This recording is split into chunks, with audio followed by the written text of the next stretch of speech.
What else we bro? Salvation.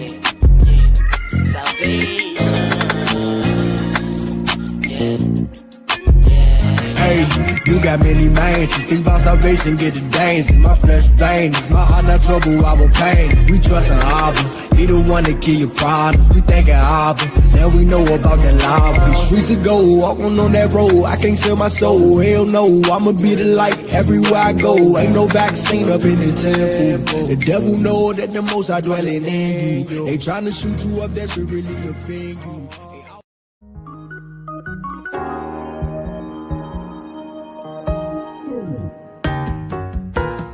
My cry for mercy as I call on you for help, as I lift up my hands towards your most holy place. I just wanna be worthy. I just wanna be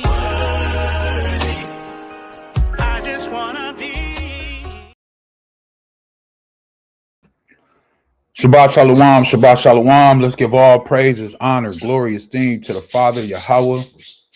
Once again, let's take the time on this beautiful Shabbat day that he woke us up to give honor, glory, and praise to our Father, Yahawah, and his only begotten Son, Hamashiach Yahushai. Shalawam, peace and blessings. Shalom to everybody out there, all of the Ahchyam, the Ahchwathyam, scattered to the four corners of the earth. Peace and blessings to you, the water, for tuning in on this beautiful Shabbat day. If you are tuned in, please do the ministry a favor. Hit that subscribe, that like, and if you believe that the message is edifying, please share it. Please share it. Right? This morning we have Mayan and Pasha in the building. Shabbat Shalawam, Mashkapah, called Halal Yahawah, Ba'ashama Mashiach Yahushai, Barakatham. The Aqua Dorothy, the water for being here. She says, Shabbat Shalawam, family. All praises, showing love. Khan, the water. Today will be a good one, right? Through the spirit, through the Rakah. 7 steps to follow the Most High Yahawah. We just going to go over a few things today and touch on a few things. Hopefully, like I say, it's very edifying through the Rakah, through the spirit. And I know a lot of people have been seeing things on social media, especially about our brothers, to say that they're turning away from the name of Yahushai, or they're not using it anymore, different things like that. And of course, it stems from that same tree, that same branch, unfortunately coming from Sakari, and which have changed their name to Genesis.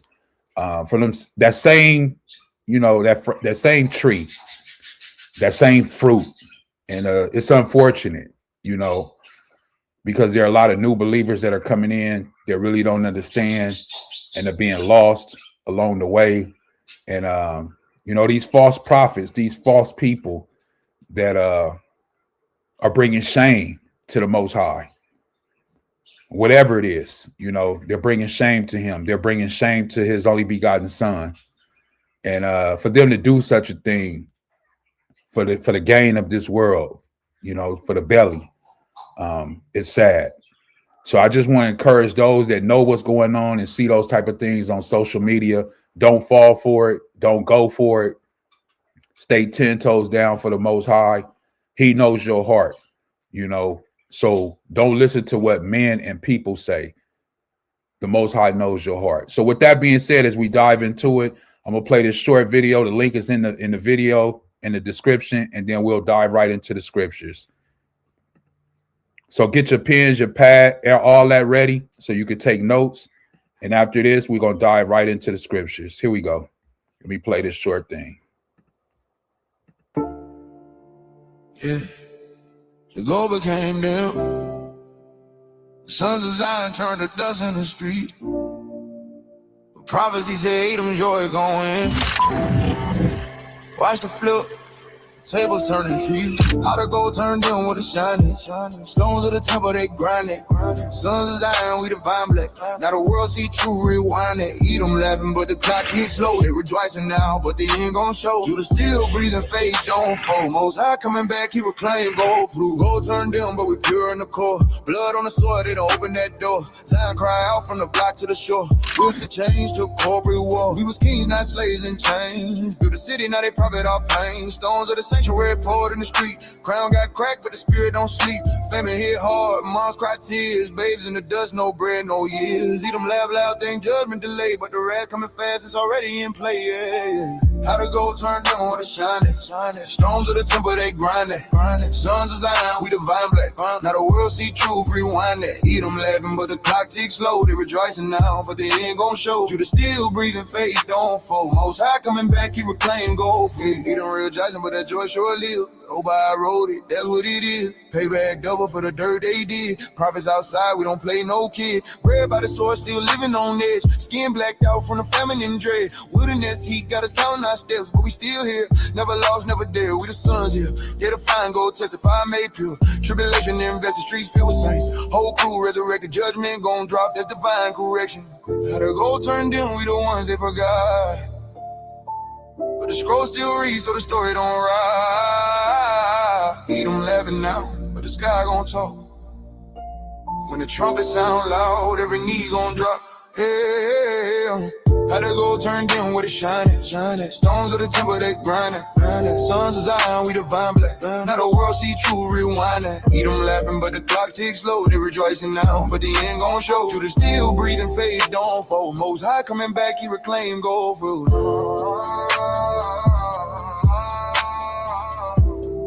Precious sons of Zion, refine that lost.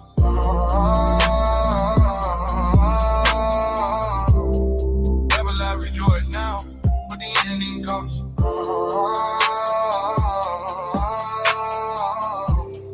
Edoms laugh of faith when the trumpets call. Go turn down, but we still stand tall.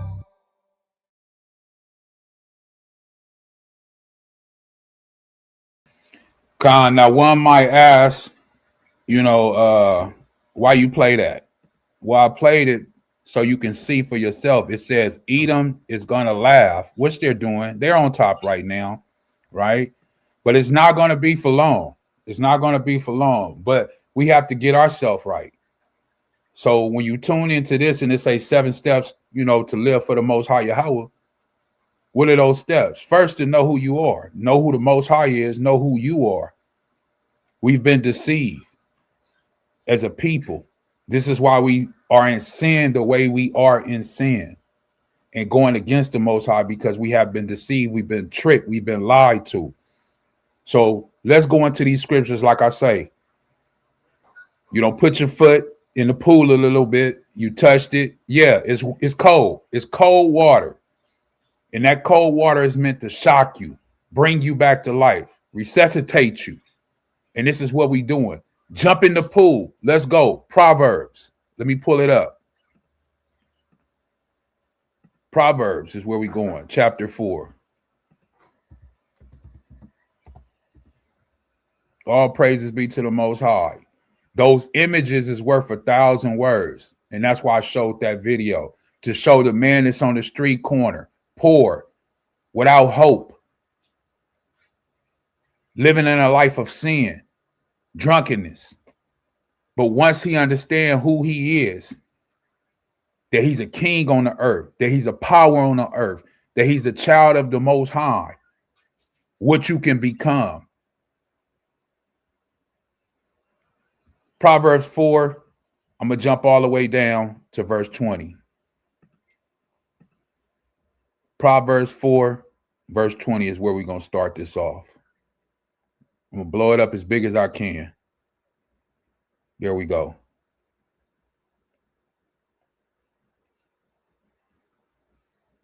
Proverbs 4 and 20. My child, pay attention to what I say. Listen carefully to my words. That's the problem. We don't listen and we don't pay attention.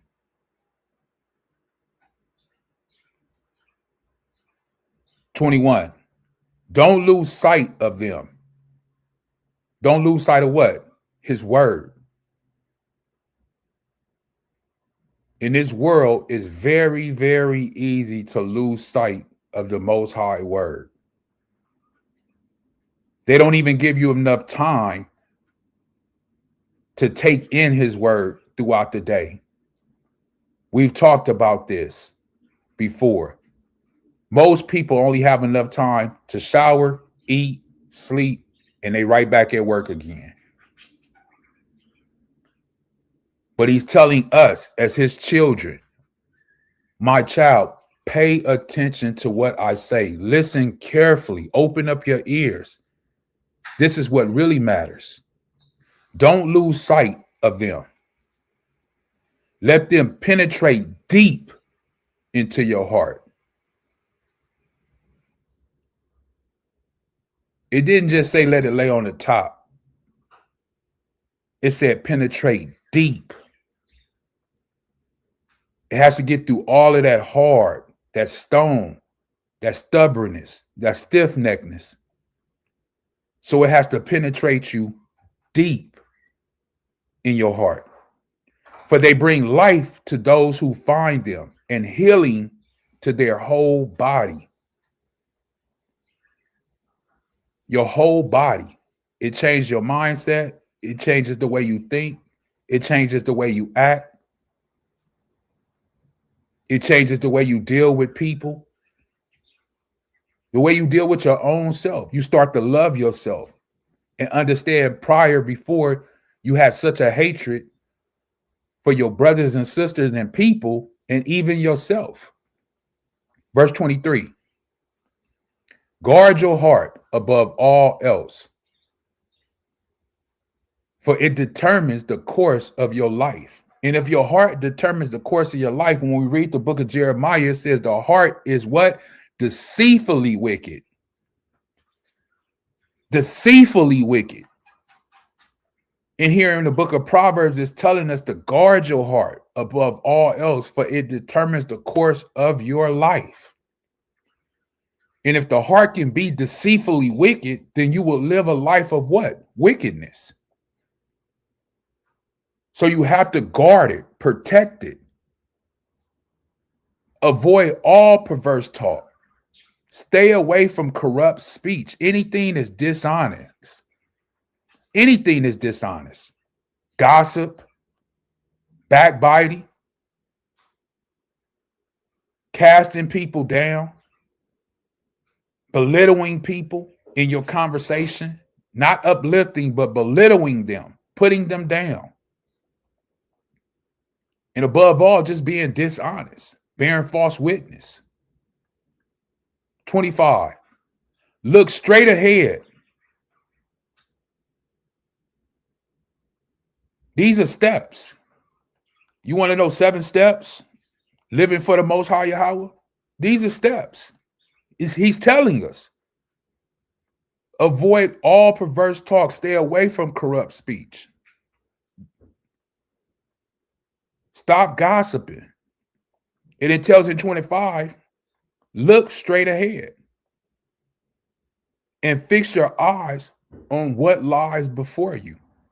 I ask you, what lies before you?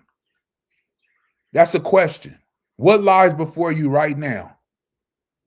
You have an answer? No. Well, Moses said, the book of Deuteronomy.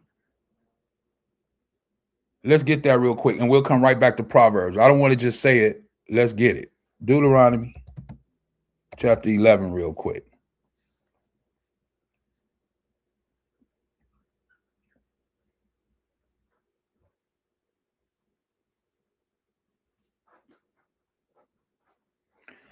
Deuteronomy 11:26. He says, look, today I'm giving you the choice between a blessing and a curse.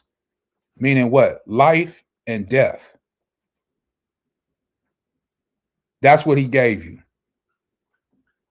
Do you want life or do you want death?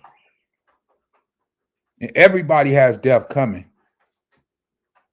but we're talking about the spiritual. We're talking about the eternal. So when it says in Proverbs 25, look straight ahead and fix your eyes on what lies before you. What's coming? Death. That's what's coming. 11 and 26. Proverbs 4 and 26. Mark out a straight path for your feet. These are steps. Once again, it's way more than 7. But these are steps on how you live for the Most High. Look straight ahead. Fix your eyes on what lies before you. What lies is that you know you're going to leave this earth one day. You're going to pass from here unto the spiritual realm. You know this is coming. It says, mark out a straight path for your feet. Stay on the safe path. When you walk with the Most High, you walking in safety. Stay on that safe path. Don't go to the left and don't go to the right. 27, it says, don't get sidetracked. And like I say, it's so easy in this world that we live in to get sidetracked from following the Most High. Ahchwathyam actually sends people towards you in your life to sidetrack you, to take you away from the very word that's going to give you life. And then it says, keep your feet from following evil.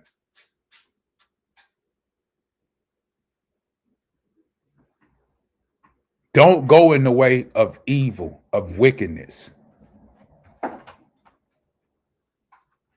And death is promised to everybody. Romans 6 and 23, right? I can show you that real quick. Romans chapter 6.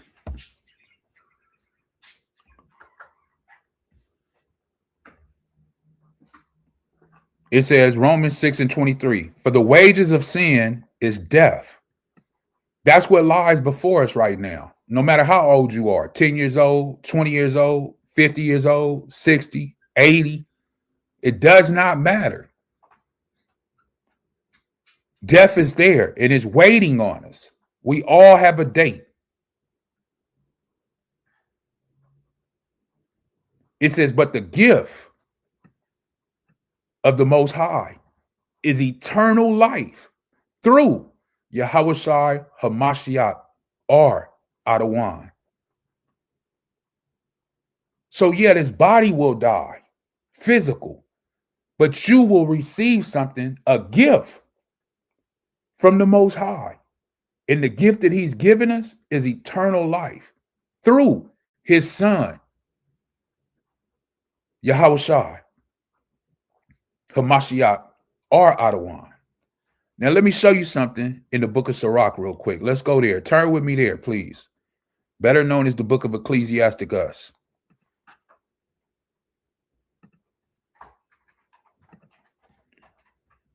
And we're going to come back to 2nd Ezra real quick. But let me go here first. We're speaking about death, right? Chapter 41.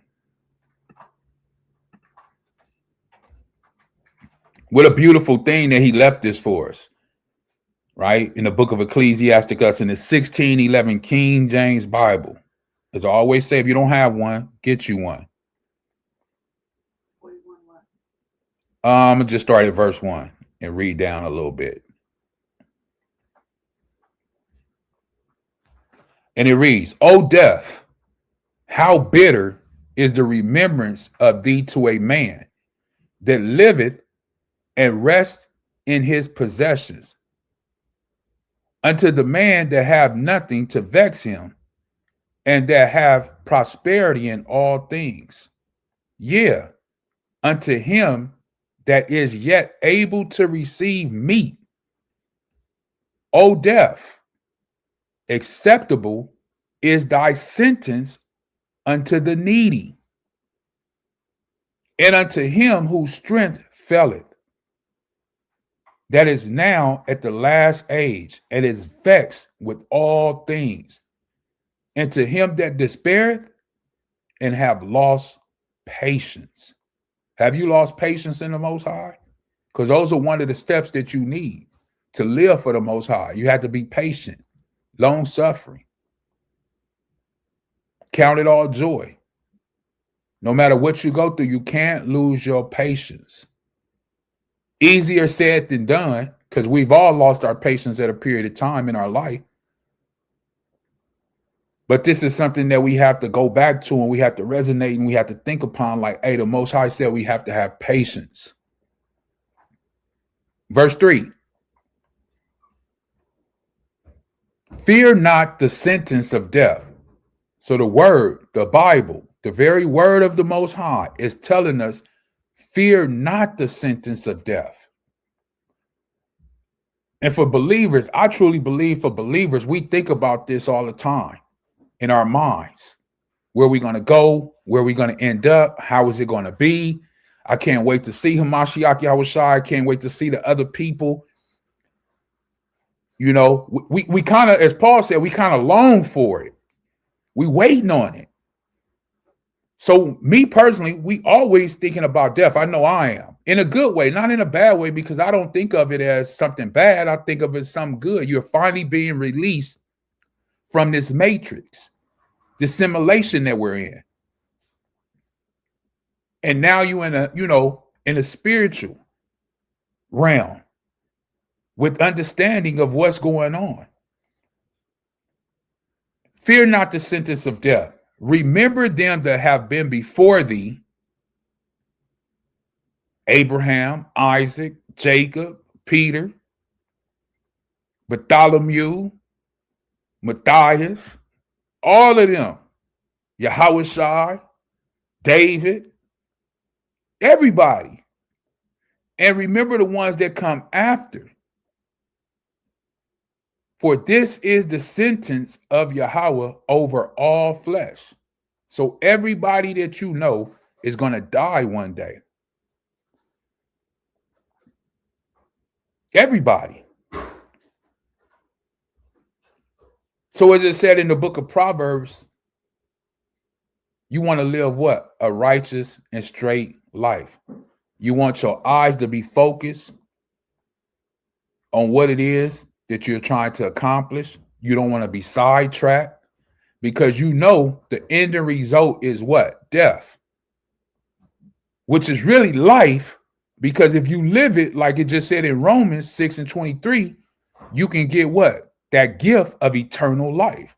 So yes, it's death of the flesh, but life of the Rakah. Like I say, you're being released from this matrix that we're in. And all praises to the Most High for that.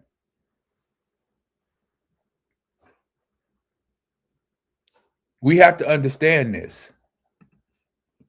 Let's go back to Deuteronomy. Or should I say, let's go to Deuteronomy. Let's go to Deuteronomy chapter 6.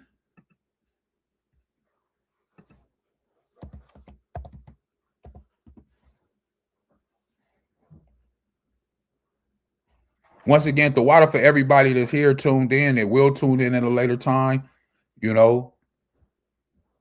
we greatly appreciate it. All praises be to the Most High. And I'm going to start at 6 and 4, and then we'll read down. This is for all the believers that believe in the Most High and His only begotten Son, Hamashiach Yahushua. Deuteronomy 6 and 4.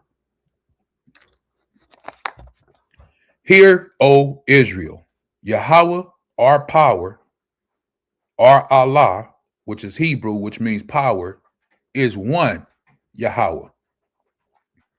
In the Hebrew, you would say Shemai, Yashra Allah, Yahawah, Allahayanawa, Yahawah, Akkad. All praises be to the Most High. Deuteronomy 6 and 5. And thou shalt love Yahawah, thy power, with all thy heart, and with all thy soul, and with all thy might. These are steps right? That we need to know as believers on how to live and serve the Most High Yahawah while we are here in this earth. We got to love him with all of our heart, not some of it, not 50%, all of it, with all thy soul and with all thy might, meaning everything that you can possibly give inside of you, it needs to be given to him. Everything. Verse 6, and these words which I command thee this day shall be in thy heart. We just read in the book of Proverbs that we need to do what? Protect our heart and let the word penetrate deeply. So where do we put this word that he has given us? Deep inside of our heart. It's telling us right here, it shall be where? In thy heart. Let it penetrate deeply. As Proverbs said, chapter 4, verse 7, and thou shalt teach them diligently unto thy children, and shalt talk of them when thou sittest in thy house, and when thou walkest by the way, and when thou liest down, and when thou risest up. So for those who have children in the home, you're commanded to teach your children diligently, meaning every day. You should be telling them something, teaching them something about the Most High. Remember, it says in the Bible, raise up a child in the way he should go, and in the end, he shall not depart. All you can do is teach them and tell them. That's our job. The Most High will do the rest. Verse 8, and thou shalt bind them for a sign upon thy hand, and they shall be as frontlets between thy eyes. Meaning almost like you put on a pair of glasses. Now you can actually see what this life is really about. Now you have understanding of what this life is all about. Now you know the steps on how to walk in righteousness and follow the Most High and live a life for the Most High Yahawah, right? Verse 9, and thou shalt write them upon the posts of thy house and on the gates. Now, a lot of people, you should have those things written on the post of your door in your home. You should. You don't, you can still do it. You know, me, I have them written on the doorpost. I had the commandments on the door, and I had the commandments on my back door. And what it does is when people come to your house, if they come to your house, you're establishing what rulership you're under. This home is going to serve the Most High. The people that live in this home are going to serve the Most High. So anytime you enter into any one of your brothers and sisters' home, this is what should be established, and people can see it as they're crossing over that threshold, entering into your home. What is it established? Well, if somebody is full of evil and wickedness and unrighteousness, which means that Satan, Ahchwathyam, is in them, it's establishing right then and there to Ahchwathyam that this is the house of light.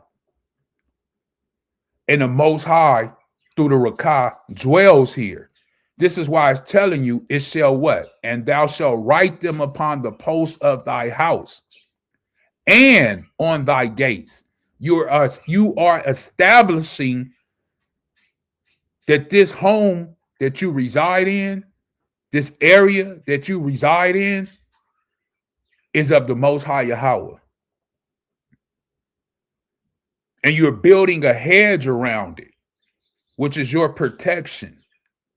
This is why he's telling you. The same way on Passover, how you go out and put the blood on the door. You don't think the Most High know you in there? Of course he knows you in that home. But it's a symbol, it's a sign, it's a token And as he always told us, do what he said, do. If he said do it, then just do it.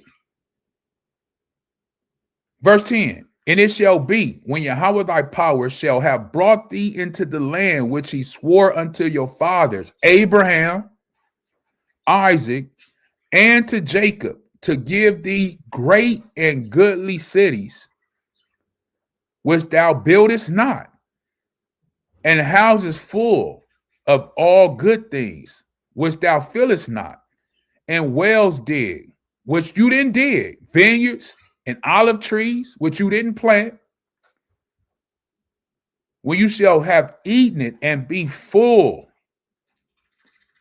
Basically, when the Most High, what he's saying is, once he has exalted you, and he has put you in all of these good places and exalted you, it says, verse 12, then beware, right? You want to know the steps to live in a righteous way, to live for the Most High Yahawah, and then that's fine. That's all good. All praises.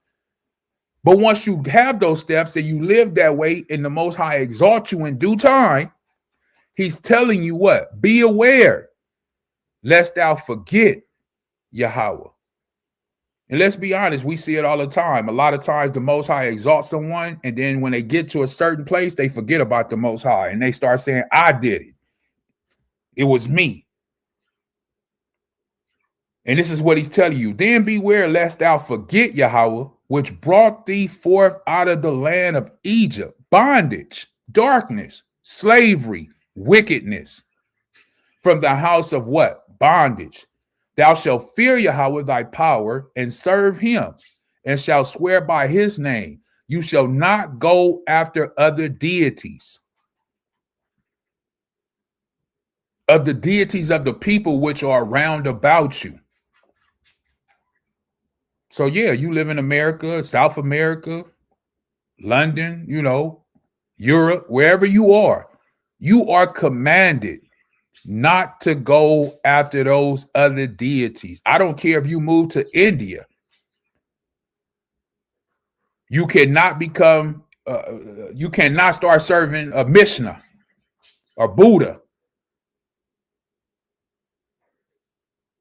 Wherever you are, you cannot serve those deities which the people that are round about you. If you're in America, you can't serve Christianity. You can't go to be a Muslim and want to go touch the rock.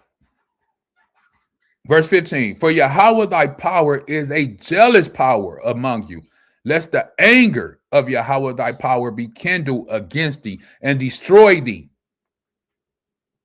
from off the face of the earth. We have to remember we're dealing with a who? A jealous power.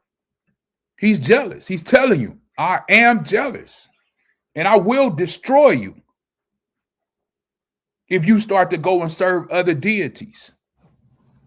I'll destroy you off the face of the earth. Ye shall not tempt Yahawah thy power, as you tempted him in Massa. Ye shall diligently keep the commandments of Yahawah, your power, and his testimonies and his statutes, which he have commanded thee. Thou shalt do that which is right and good in the sight of Yahawah, that it may be well with thee, and that thou may go in and possess the good land which Yahawah swore unto your fathers, to cast out all thy enemies before thee, as Yahawah have spoken.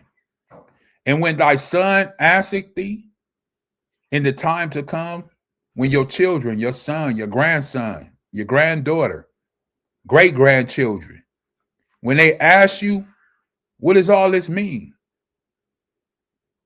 What meaneth the testimony and the statutes and the judgment which Yahawah our power have commanded you? Then thou shalt say unto thy son, we was Pharaoh's slaves, bondmen in Egypt. The same way we tell our children now, as you should be telling your children, that you were slaves here in America. The same way. Your children should know, because they're not going to teach it. They're not going to teach it.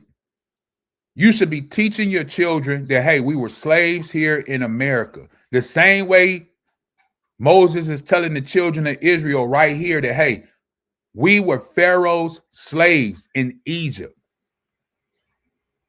And Yahawah brought us out of Egypt with a mighty hand. Now, he did it a different way now here, because now he sent his Rakah into the world. And now we have the spirit, which he said he was going to do in the last days, that I was going to dwell within them, inside of them. So now it's a little different, because he's going to send his son at the end to gather us. But this time he is preparing us with inside of Egypt. Before, he didn't prepare them before this way. That's why they was in the wilderness for 40 years. But now he's doing it different, to where he has put his Rakah, his spirit, within us inside of Egypt. So when he sends his son, we will be part of his army and a part of his kingdom, because we have became, or we are citizens of his kingdom. How America try to say you're a United States citizen. No, you're not. If you're a believer in Hamashiach Yahushua, if you're a believer in the Most High, you are a citizen of the kingdom. This is why Pilate asked him. And he said, what? My kingdom is not of this world. He said, so you are a king? Yes, I'm a king, but not of this world. Yes, I'm a citizen, but not of this world. I am a citizen of the kingdom of the Shemayim. And in so, I have to keep the rules and regulations of my kingdom, no matter where I am, whether I'm here on earth, where they put me on Mars, Jupiter, Saturn, wherever you go, you still have to keep the rules and regulations of your kingdom. It does not change. And that's what Hamashiach Yahushua was trying to explain to Pilate. Yes, I'm a king. I have rulership.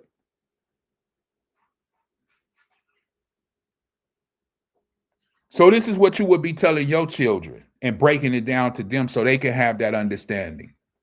Verse 22, and Yahawah showed signs and wonders and great sorrow upon Egypt, upon Pharaoh, and upon his household before our eyes. And he brought us out from thence, that he might bring us in to give us the land which he swore unto our fathers. Verse 24, and Yahawah commanded us to do all these statutes, to fear Yahawah our power, for our good always. Who is it for? For our good always.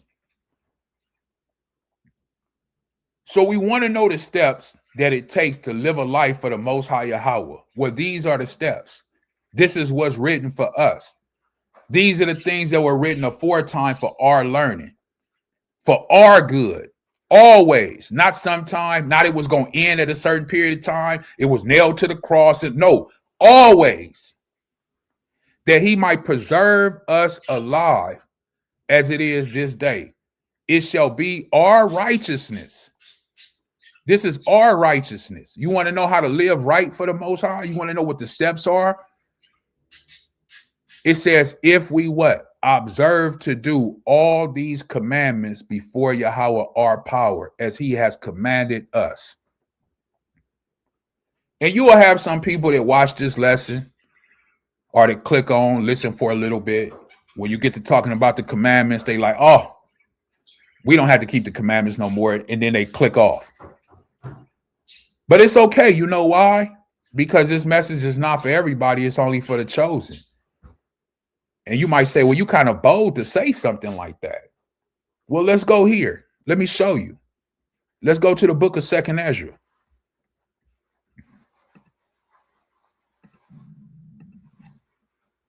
Second Ezra chapter 7 in your 1611 King James Bible. 2nd Ezra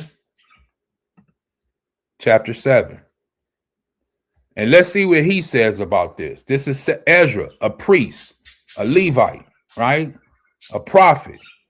And he's having conversation with an angel. And you can see it here in verse 1.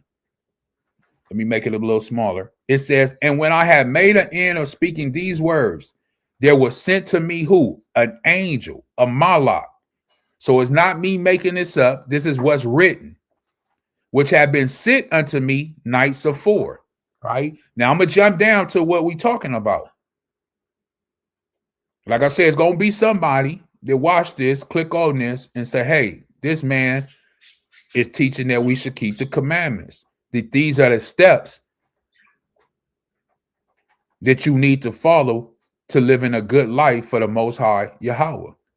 Well, let's see what Ezra said, and let's see what the angel said to Ezra. Now, this is an angel that was sent to him from the Most High, the Creator, the one you say you believe in. Let me go down here. Let me see what verse I'm going to start at. 7 and I'll start at 15. It says, now therefore, why disquiet thou thyself, seeing that thou art but a corruptible man? You're just flesh. And why art thou moved, whereas thou art but mortal, right? A fleshly, mortal man. Verse 16, why hast thou not considered in thy mind this thing that is to come, rather than that which is present? Why are you not thinking about death? Why are you not thinking about when you leave this earth, where you're going to be, where you're going to end up? How is the spiritual realm going to be? Why are you not thinking about those things? Why are you thinking about things of this world here on the earth? What's present? What's in front of you? This is what the angel, the malak, is asking him. Verse 17, then answered I and said, O Yahawah, that bearest rule. Now, this is Ezra speaking. Thou hast ordained in thy law. So Ezra knows the law. He's a priest.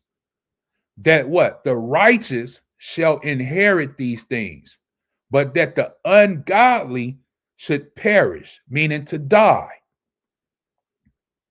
Nevertheless, the righteous shall suffer straight things and hope for wide. For they that have done wickedly have suffered the straight things, and yet shall not see the wide. Verse 19. And he said unto me, now this is what the malak is saying, the angel. Listen closely. This is the angel, the malak of the Most High Yahawah, the Creator, the Ancient of Days. This is what he says. There is no judge above the Most High. So there's nobody else higher than the Most High. No judge. And none that have understanding above the highest. So he's it. That's it. That's the top of the ceiling. You can't go any further. Verse 20. For there be many that die in this life. Perish means to die.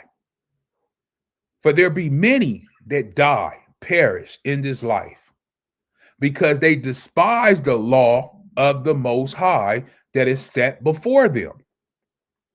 Now, I just read to you in the book of Deuteronomy, and I read it all from verse 4 all the way down to 25 to show you that he said, keep the commandments always. This is our glory. This is our wisdom in the sight of all the nations. Deuteronomy 4. But it says right here, Ezra, this is an angel, a malak speaking, because they despise the law of the Most High that is set before them. You know, the Bible is one of the most sold books in the whole world. That's the best-selling book. Most people have it in their home on the counter, on the shelf, somewhere. There's no other book that has been sold as much as the Bible, but yet nobody or the majority of the people in the world, they despise the law of the Most High that's set before them. They know about it. They heard about it, but they say we don't have to keep that. But the angel, the malak, is letting us know right here in 21, for the Most High, let me put it up, son. For the Most High have given straight commandment to such as came in this world. If you were born in this world, you were given a straight commandment, what they should do to live, even as they came, and what they should observe to avoid punishment. So you were given the law, the commandments, and he told you what you should do to what? Live. And what you should do to avoid what? Punishment. Obey him. Walk in truth. Walk in righteousness. But follow what? His word. That's why I started in the book of Proverbs. What did he say? Look right on. Think about where you're going. Don't get sidetracked here in this earth. It says in verse 22, nevertheless, they were not obedient unto him. Who is the him? The Most High, the Ancient of Days, the Shaddai, Allah, the Almighty in English, but spake against him and imagined vain things and deceived themselves by their wicked deeds and said of the Most High that he is not and knew not his ways. Hey, and any Christian, they'll tell you today that God of the Old Testament, oh, I don't like him. I don't like him. But JC, oh, he's all good with me. He's love. But that guy in the Old Testament, whoever he was, killing little children, going to war, destroying people, that's not my God. Those people are these right here in verse 23. It says, and deceived themselves by their wicked deeds and said of the Most High, what did they say? That he is not. That's not my power. That's not my power. And I don't keep those law, statute, and commandments because we don't have to. You know why? Because JC loved me. All I got to do is believe in JC. And knew not his ways. Verse 24. But his law, the Most High's law, have they despised and denied his covenants, and his statutes have they not been faithful and have not performed his works.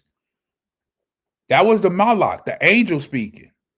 And therefore, Ezra, this is how we know this is the angel speaking. He says, and therefore, Ezra, for the empty, he called those people empty.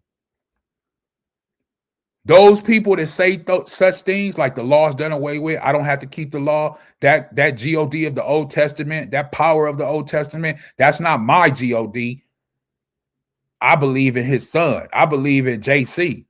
And we don't have to keep the law, statute, and commandments. Well, the angel of the Most High said that those people are empty. They're empty. And I know it hurts because that's, a lot of times it's our friends, it's our family, it's our parents, and it hurts. But the thing about the Most High is he doesn't play favorites. He doesn't have no partiality. He doesn't care. Either you hearken to him, or as he said, I am a jealous. That's why I read Deuteronomy. He says, I am a jealous power. And if you don't hearken to me and you go and live wickedly, he says, I will destroy you off the face of the earth. That's what he said. So this angel, this Malach is telling Ezra that those type of people that despise his law and his covenants and his statutes and have not been faithful, as it says in verse 24, those people are empty and are empty things. And for the full are full things. And you could keep going. If you haven't read 2nd Ezra, I would encourage you to continue to read. But for time's sake, I'm going to move forward. And we have to understand that all these things are written everywhere within the Bible. Everywhere. If you don't know what it is, keep pushing on. It ain't for you. Oh, Con, the water for blocking him. If you don't know what it is, keep pushing on. You know why? Let me put this up. 147, verse 19. He gonna ask, what is this? This is Bible truth. That's what this is. Bible truth. If you looking for JC, you on the wrong channel. He's not here. Psalms 147, verse 19. He showeth his word unto Jacob, his statutes and his judgments to who? Israel. He have not dealt so with any nation, with a people. So if it's not Israel, he hasn't dealt with any other people or nation on this planet Earth. And then it says right here, and as for his judgments, those other people, those other nations, they have not known them. Praise ye Yahawah. So you think about all of these people that's on TV, social media, Asian persuasion, what are them other people? The Moabites, really. The Edomites, really.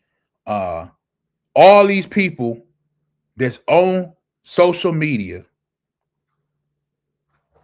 talking about the Most High. But yet they don't know him. They don't know his ways. They don't know his judgments. They don't know any of those things. Why? Because he said right here that they only give it to who? Israel. Now let me show the hard truth of the Most High right here. Samuel chapter 15. And this is about Saul, the first king. 1 Samuel chapter 15. I wasn't sharing that the whole time? No, look. Okay, let me share it. There we go. Okay. Well, you're moving now, but I don't know. If I didn't share that, that was Psalms 147, verse 19 and 20.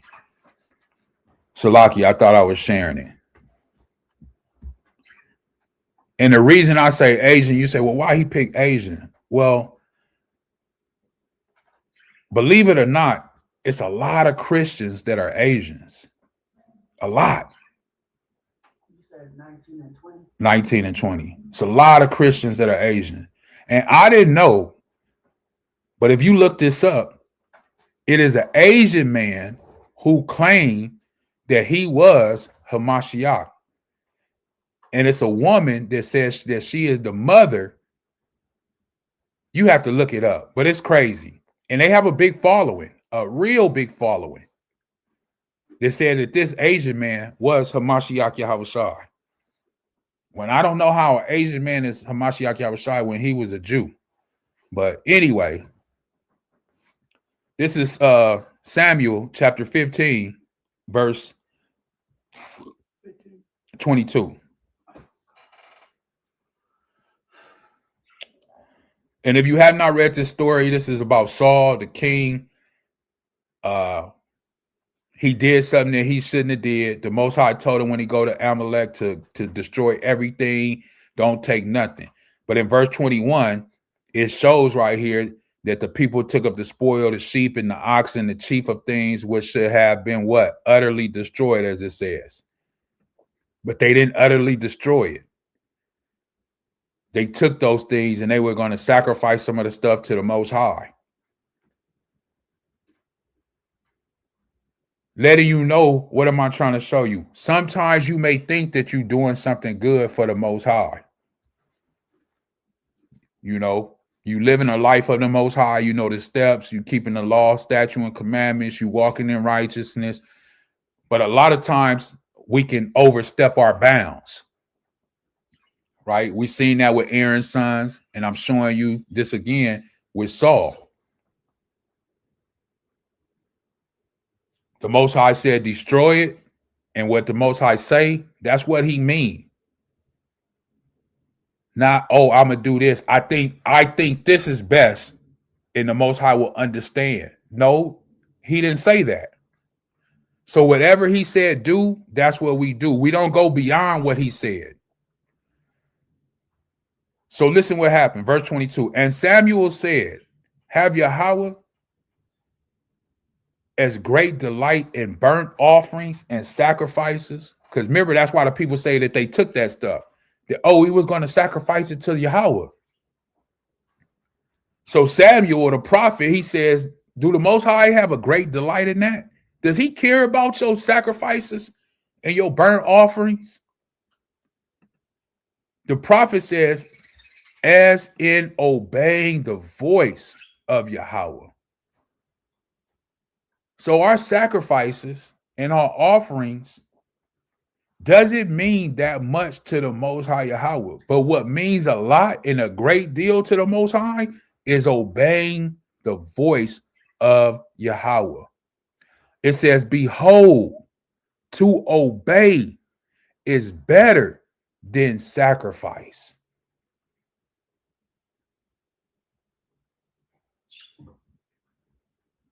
I mean, that take a moment of silence because they thought they were doing something good, taking the best of the oxen and the sheep, as it says here in verse 20 and 21. As it says, but the people took of the spoil, the sheep and the oxen, the chief, meaning the best of the things which should have been utterly destroyed. You think the Most High cared that they was the chief or that they was the best of those people? He didn't care.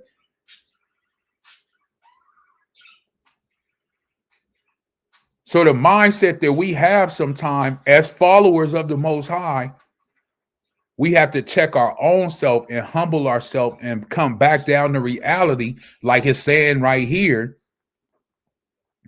As Samuel, the prophet, said,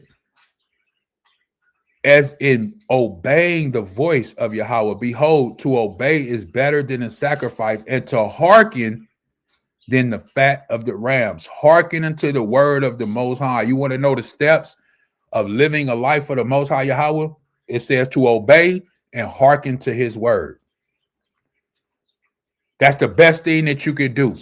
Obey him and listen to his word. Remember, starting off this lesson, the first thing I read in Proverbs 4 and verse 20 was said, what? My child, hearken, listen to what I'm about to say. Let these words that I'm telling you penetrate deep inside your heart,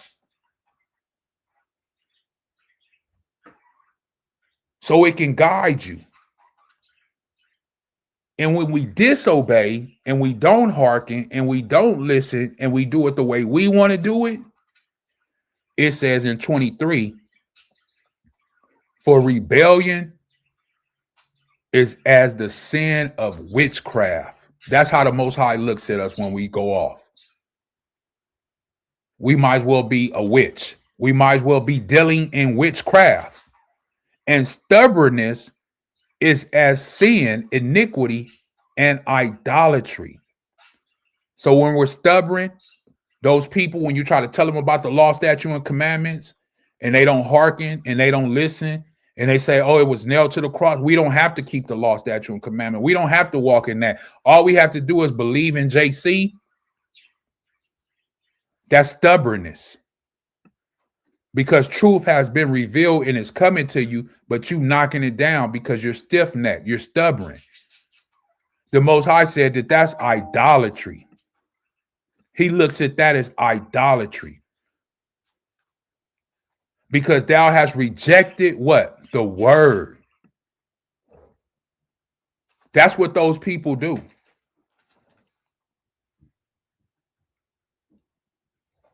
See that scoffer that jumped in the chat? He's a rejecter of the word. That's why he said what he said. He's rejecting the word. He's stubborn. He's a person of what? Witchcraft. And like I say, this is not an easy thing to take in. Like I say, because we have a lot of family members, a lot of loved ones, friends, family, everybody that don't hearken to the word. And even us sometimes through our journey, we have stumbled and may not have hearkened to the word of the Most High as we should. And all praises be to the Most High that He had mercy on us, because we were in what? Being stubborn. Or we were in what? Witchcraft. Or we were in what? Idolatry. Why? Because you were rejecting the very word of the Most High. And it says that, rejecting the word of Yahawah. He says He have also rejected thee from being what? King. So out of all the great things that Saul did, out of all those things he did, the one thing, all he did was take of the oxen and the sheep, and he was going to sacrifice it to the Most High. It ain't like he was going to keep it for himself. He was going to take that stuff and sacrifice it to the Most High. But the Most High said, I don't care about that stuff. I don't care that you was going to take it and bring it to me and give it to me and sacrifice it. I told you what to do. And because you didn't listen to me and you didn't hearken unto me, I'm going to take the kingdom away from you. Now, who does that remind you of? Who does this remind you of right here? They got the kingdom taken away from them. We talking about Saul. This is Saul. But who does it remind you of? Who didn't hearken and listen? Adam. He did not listen to the word of the Most High. Who else? Moses. He told Moses to do what? What did he tell Moses? Let me see how many people in here. She said, what did he tell Moses? Sister Dorothy said, "Come, we reject the supreme authority of Yah. We are still learning how to be obedient." We're still learning how to be obedient. The water for that. It reminds me of all of us, all 12 tribes. All 12 tribes. It does. It does. The water for that comment. She's being honest. So it reminds of who? Adam. When he rejected the word of the Most High, he told him, don't eat from that tree. We can go all the way down. Let's go to Moses. What did he tell Moses? He told Moses to speak to the rock. And when Moses went, what did he do? He hit the rock. And because of that very one act, after all that Moses did, brought the children of Israel out of Egypt, led them in the wilderness 40 years, out of all the great thing that Moses did, split the Red Sea, all of those things. That one commandment, that one thing that the Most High said do, he said, speak to the rock. Moses went and he hit the rock. And because of that very act, Moses could not go into the land or into the kingdom that flowed with what? Milk and honey. Is it also like, who was that? Jonah too? Jonah didn't want to listen either. Jonah didn't want to listen. He wanted to do what he wanted to do. He thought he was going to get away. He got on that ship and everybody almost died. And he said, listen, just let me off, throw me in the water. So they let him down, the whale swallowed him up. And what? He ended up back having to do exactly what the Most High told him to do in the first place. It's crazy because it's like basically saying whether you do it or not, I'm giving you these instructions to do what I ask. Correct. Whether you do it or not, somebody's going to do it. Somebody's going to do it because, like you said, my word cannot come back void. Right. It has to be done. And if I told you to do it, he is not a man. He is not like us. He don't change his mind. So if he told you to do it, he told you to do it that way for a particular reason. That's why he told you to do it. That's why he told you to kill everything, all of the oxen, the sheep, everything. And because Saul didn't listen, because Adam didn't listen, because Moses didn't listen, because Jonah didn't listen, certain things happened and got taken away off of one act, just one. So it doesn't matter how great you have been for the 40 years, 50 years, 60 years. As a man would look, well, he served the Most High for 40 years. He was such a wonderful and powerful man. But if he fell off at the end and he rejected the Most High, none of that stuff matters. None of it. All Saul did was do this one thing, and he was going to offer it to the Most High. Let's see what Samuel said. And Saul said unto Samuel, he realized, I have sinned. He realized then, man, I sinned against the Most High. Why? Let's see. He says, for I have transgressed the commandment of Yahawah and thy words. Listen why. Because I feared the people and obeyed their voice. That's why. Letting you know that people that are around you can lead you astray. That's why you got to be careful who you listen to. I tell you all the time. On this platform, I tell you all the time, be careful who you listen to. Be careful who you open up your ears and let your heart, your mind, and your rakah listen to. Whether you go to a building, whether you listen on these platforms, be careful.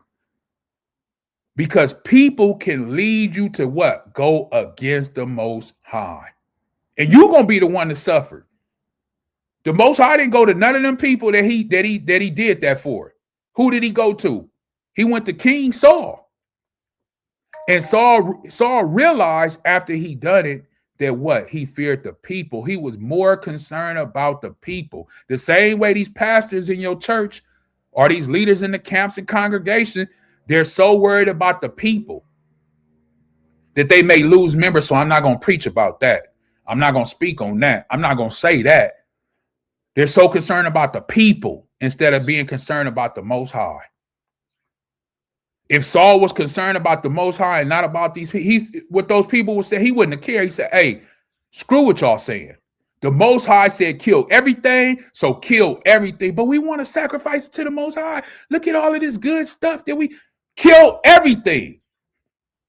Because that's what the Most High said. Sister Dorothy said it could be that he was holding that in his heart the entire time. Kind. It could be. It could be. Definitely well could be. Only the Most High really knows, but you know, like I say, that's why he judged the heart. Like she say, he could have been holding that deep inside the whole time. The whole time.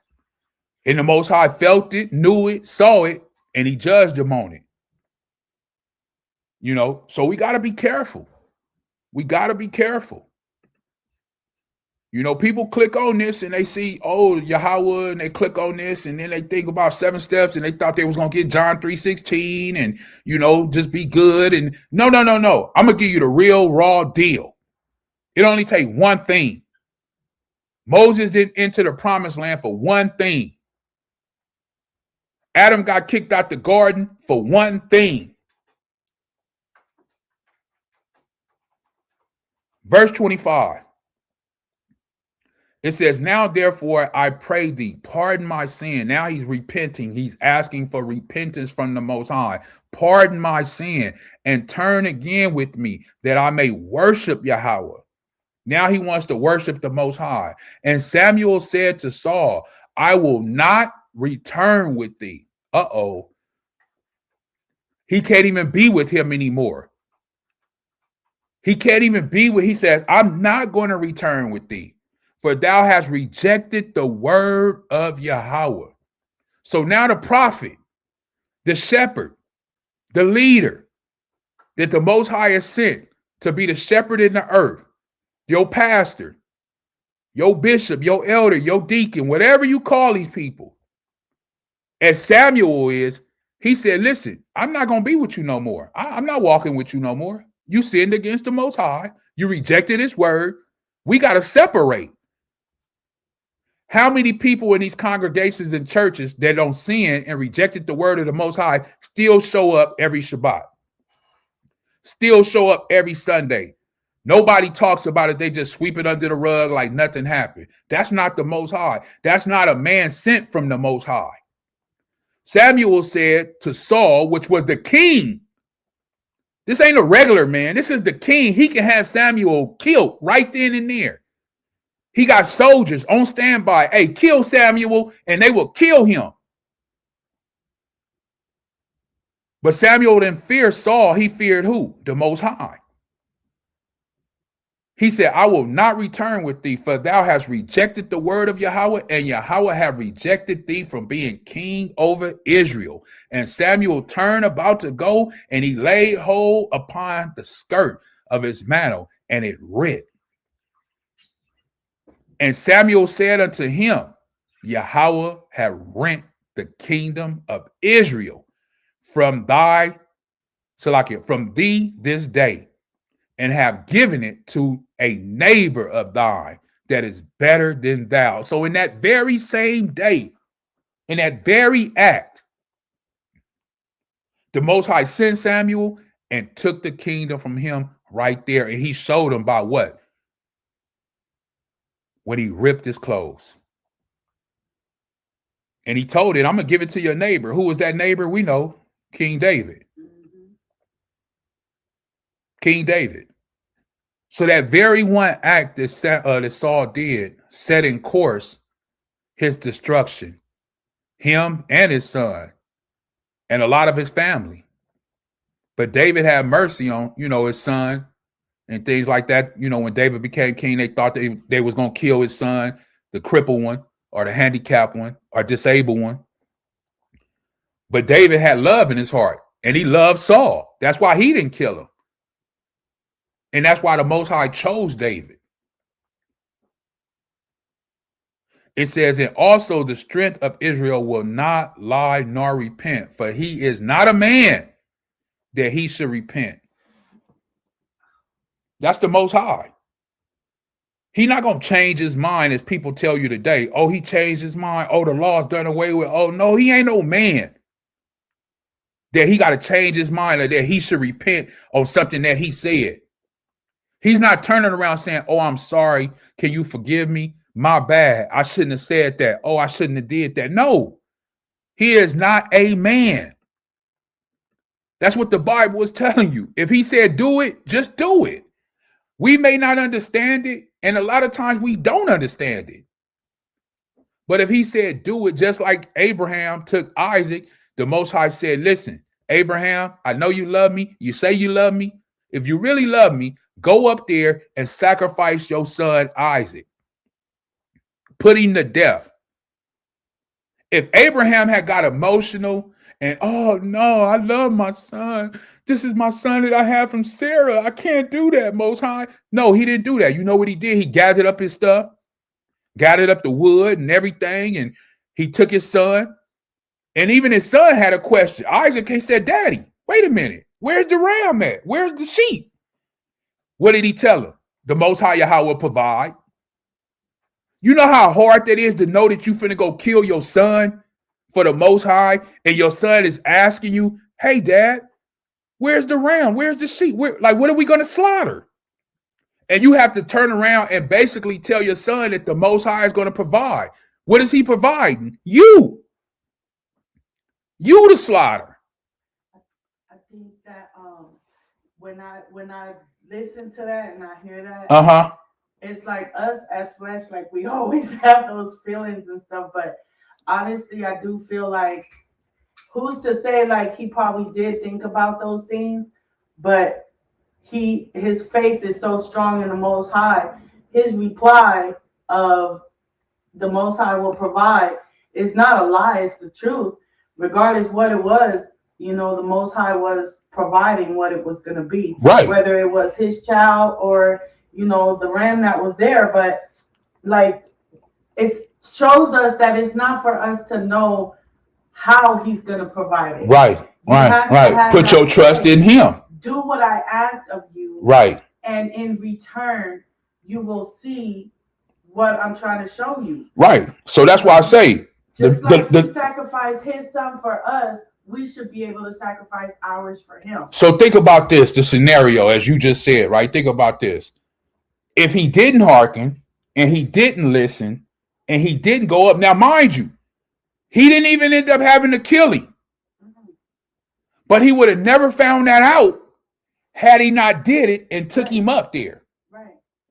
Just before he was getting ready to lay the knife, it says that the word spoke. And he told him, don't touch the child. But if he was in his emotions and his feelings, he would have never went up the mountain. He would have never been ready to sacrifice him, and he would have never known the purpose of everything that was gifted to him afterwards. And he would have never been called what? A faithful servant of the Most High, Yahawah. But he was a man that lived for the Most High. And you're right, Sister Dorothy. If you pay attention to the what she put in the chat, she says, and who knows what kind of rakahs or spirits were attached to those animals. Exactly. And that's why the Most High said what? Kill him. But see, in a human format, like, she was just saying, in a fleshly or emotional type of way, Saul thought in another manner. Just as we do, as we were talking about Abraham going up to sacrifice who? Isaac. If he was emotional and in his feelings and let that supersede the word of the Most High, he would have never took his son Isaac up to sacrifice him.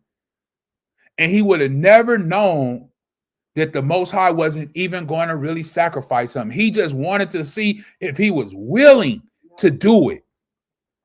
If he was willing to take those steps.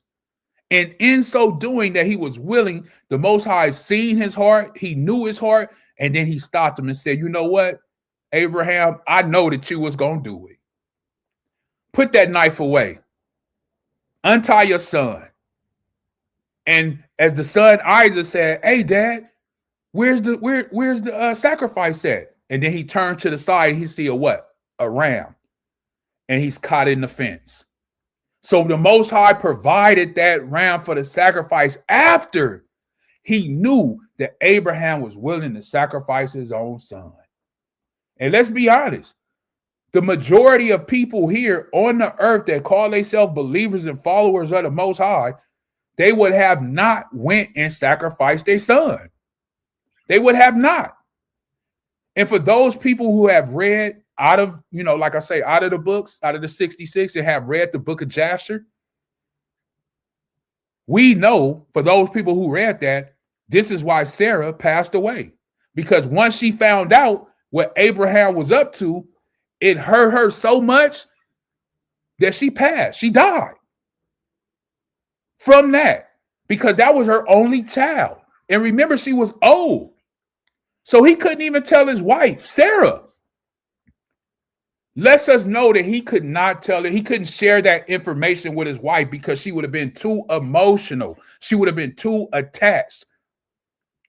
She may have killed Abraham just for him not to go up to sacrifice her son, Isaac, because she loved Isaac. Sister Dorothy said, Khan, he has reasons for everything. We may not understand it at the time, but that is why we have to trust Yah. Khan. We have to put our complete trust in him. Our complete trust. Khan. The water aqua, Dorothy. And she also said something else right here. It was a ram in the bush. Yeah, the ram in the bush, Khan. Oh, yeah. I believe it was a ram in the bush. Yeah. Khan. So we have to see, that he is not a man, that he should not repent. When the Most High asks us to do something, he tells us to do it for a purpose, for a reason. And this is why he gave us this. So if you want to listen to a man, you want to listen to a pastor, you want to listen to a bishop, deacon, elder, whatever it is, your church, your congregation, your camp, whatever it is that you under. This is what he said in Deuteronomy 4 and 6. She said, Khan, she might have taken vengeance on Abraham. Oh, yeah. I believe that she probably would have. Yeah. I don't know with a certainty, of course, because I wasn't there. I don't know what her mindset, but the way she loved her son Isaac, and like I say, if you read the book of Jasher, when it goes into what Abraham did, it says that this is why Sarah her heart. She was in so much pain and suffering because she was heartbroken because she thought that he had killed Isaac. Because it was it wasn't cars back then. It wasn't cell phone. Nobody was text messaging. So he was gone for a period of time, days. But not only that, she knew how strong his faith was in the Most High. Right. And she knew that if that is what the Most High said, asked, right, he was going to do it. Right. And she tried to stop it. She tried to find him, but she just couldn't. You know, and like I say, that's in the book of Joshua. For those who have read it or those who have not read it, if you want to read it, you know, like I always tell you, I encourage you to read. But, hey, know the 66 or the 80 first before you start going into other things, you know. So, yeah, I believe that she would have went hard on Abraham. You know, I do believe that. And it says in Deuteronomy 4:6, keep therefore and do them, for this is your wisdom,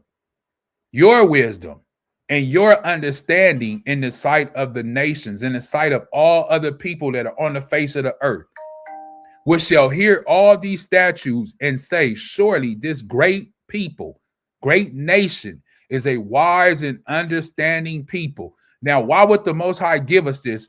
Tell us this in his Torah, call it wise or wisdom and understanding, right? And all of the other people around us would say, this is a great and understanding people. Why later on when he take this away and say, oh, no, you don't need that? That means we have no wisdom. That means we have no understanding if this is taken away. Verse 7 says, for what people, what nation is there so great who have the Most High so nigh unto them? So if you have the law, statute, and commandments, then you have the Most High nigh, near you. So when a Christian says that we don't have to keep the law, statute, and commandments, then they don't have the Most High near them. Who are they walking with? Hasatan, Satan. He is the one that rejects the word of the Most High. As Yahawah, your power is in all things that we call upon him for. And what nation is there so great? How can you be a great people? How can you be a great people without the law, statute, and commandments? Because the Bible reads, and what people is there so great that have statutes and judgment so righteous as this law? So if you don't have the law, and the law is going to make you righteous if you don't have it, and you say it's done away with and you don't have to keep it, then what does it make you? It makes you unrighteous. It makes you unrighteous. And he says, watch, Salakia, which I set before you this day, only take heed to thyself. He's telling you, take heed. What does it mean to take heed? What does it mean to take heed? Listen carefully, pay attention, and keep thy soul diligently, lest thou forget the things which thy eyes have seen, and lest they depart from thy heart all the days of thy life. But teach them to who? Thy sons, thy sons' sons. You have to teach these things to your children. I'm going to stop right there because I could continue on. But I know what people are going to say. Well, he has brought out a lot of good things. Those are a lot of good things. But, you know, that's the Old Testament, as people say. What about the New Testament? Let's get into it. Sister Dorothy said, Khan, I've never thought Sarah in that light before. Khan. And that's why I say when you do, for those who have read that book of Joshua, or even in Genesis, you know, when you go into detail, you think about that, what Abraham could share with her. And remember, it says in the book of Genesis that was her Adawan, that was her master. She loved him. But there was still certain things that Abraham couldn't share with her because she was what? Emotional, especially when it came to her son. Think about this before we move on. When Hamashiach Yahushua came with the two Malaks, for those who have that understanding and know, right? And they sat down and they were outside the tent having a conversation. And Abraham had told Sarah to go fix some stuff, right? For the Malaks and for Hamashiach Yahushua. And the Hamashiach Yahushua was telling Abraham that Sarah is going to have a son. And she kind of laughed and thought to herself, like, I'm 90 something years old. And you talking about I'm going to have a child now? And what happened? When they confronted her and asked her, why did you laugh? What did she say? Oh, I didn't think of that. I didn't feel that way.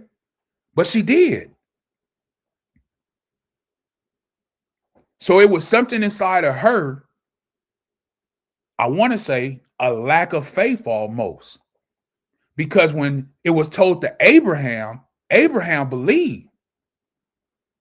Because he said at first, yeah, I got a child from Hagar. He said, no, not that. You're going to have a child from her, the one who's barren. The one who doesn't have a child, your wife, the first one, Sarah. Not Hagar, because she was your second wife. Remember, she was gifted to you by Sarah because she couldn't have a child. But no, you're going to have a child with Sarah. That's who I'm going to come from. That's who your seed is going to come from. That's who the promise is going to be to, Isaac. But Sarah didn't think that that was going to happen.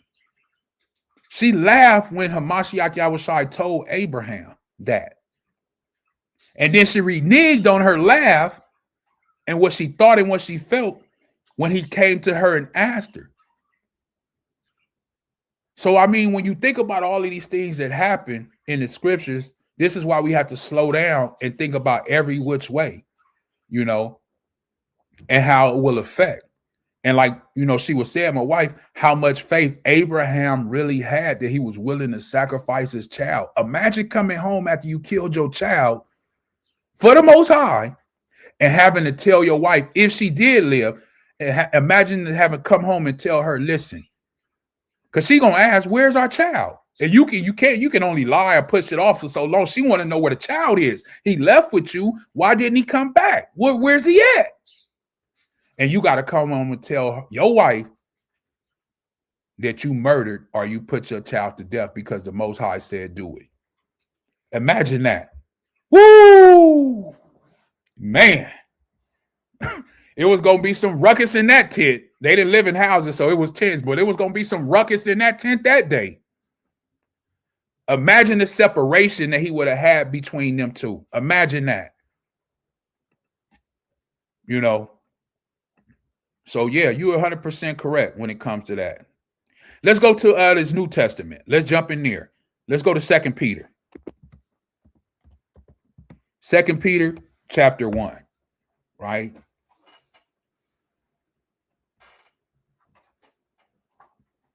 And we know this is Simon Peter, servant of Apostle Yahawah Mashiach, right? Chapter 1. I'm going to start at verse 4. That's where I'm going to start at. 2 Peter chapter 1, verse 4. For all those people, like I say, we're just going through certain steps. We're showing certain things in the Bible, how you can live a righteous life for your Creator, the Most High, and His only begotten Son, Hamashiach Yahushua, right? 2 Peter 1 and 4. It says, whereby are given to us exceeding great and precious promises, all because of what Abraham, Isaac, and Jacob did. So now we receive these promises. Fast forward to the New Testament. That by these ye might be partakers of the divine nature. Divine. So it's not talking about fleshly things. It's talking about what? Spiritual things. Then it says, having escaped the corruption that is in the world through lust. Now, what does it mean? And this is a question, if somebody can answer it. What does it mean to escape the corruption? What does it mean when something is corrupt or corruption? What is the definition of corruption? Well, I would think that, I mean, because it's kind of going with the rest of that little scripture, because it says through lust. So I would think that lusting is basically anything that you want.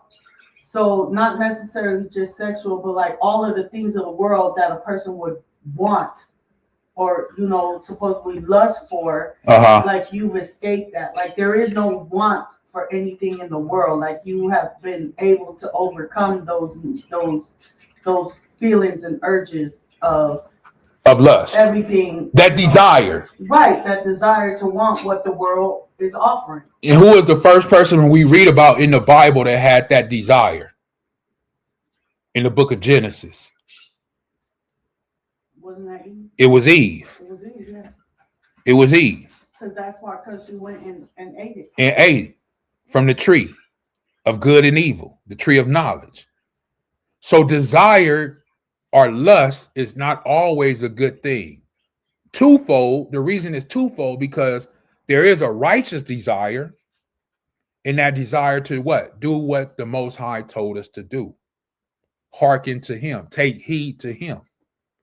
So when we think about that word corruption, the outline biblical usage, it says destruction, perishing. That which is subject to corruption, which is perishable, something is going to die, right? It says in a Christian sense, eternal misery in hell. But it says in part 2, in the New Testament, in an ethical sense, it says corruption, and i.e. is an example, right? It says moral decay. And what I'm trying to get you to see is that it doesn't happen right away. It's not instant.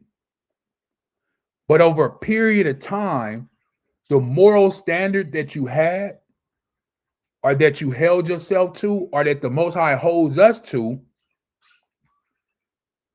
when you go off, it starts to decay little by little by little by little, and you find yourself further and further and further away from who? The Most High and his word. Then it says in strong definition, is something that decays, ruin, corruption, destroy, death.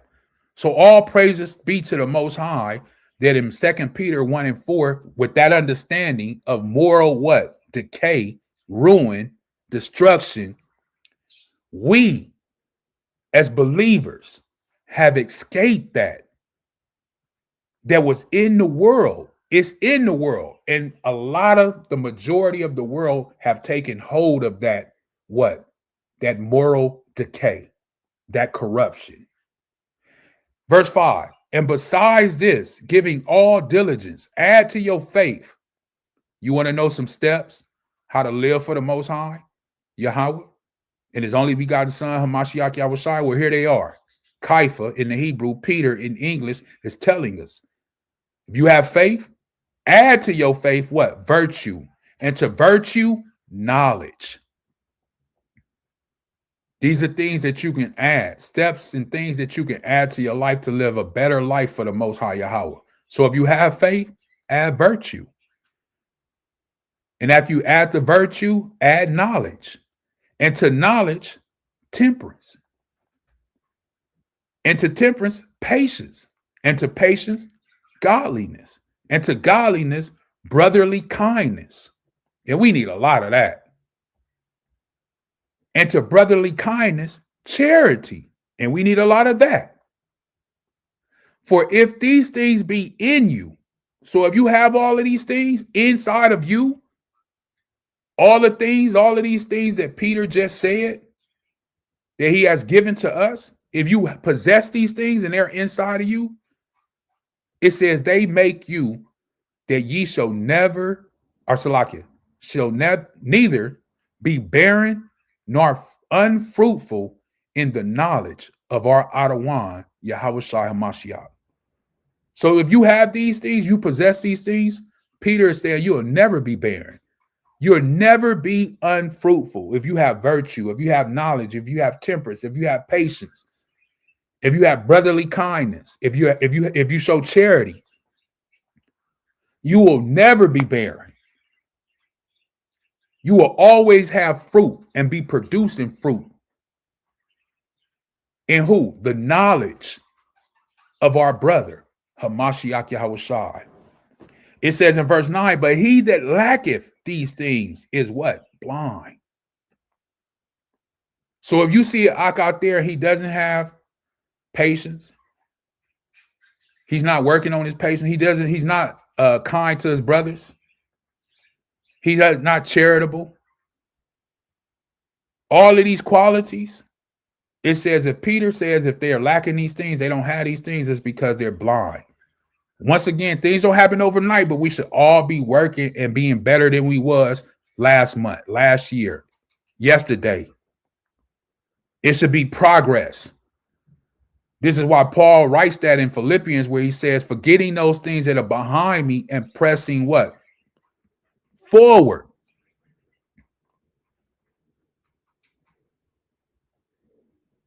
That old man, forgetting about that old man, but pressing forward towards the new man. Opening yourself up to what? Love. Because that's what it all boils down to. But he that lacketh these things is blind and cannot see afar off, and have forgotten that he was purged from his what? Old sins. Did you forget that you was a sinner? Did you forget that you was a harlot? That you was a prostitute? That you was a whoremonger? That you was a thief? That you was a murderer? Did you forget? Oh, you think you a believer now? You think you better now? You forgot what you was,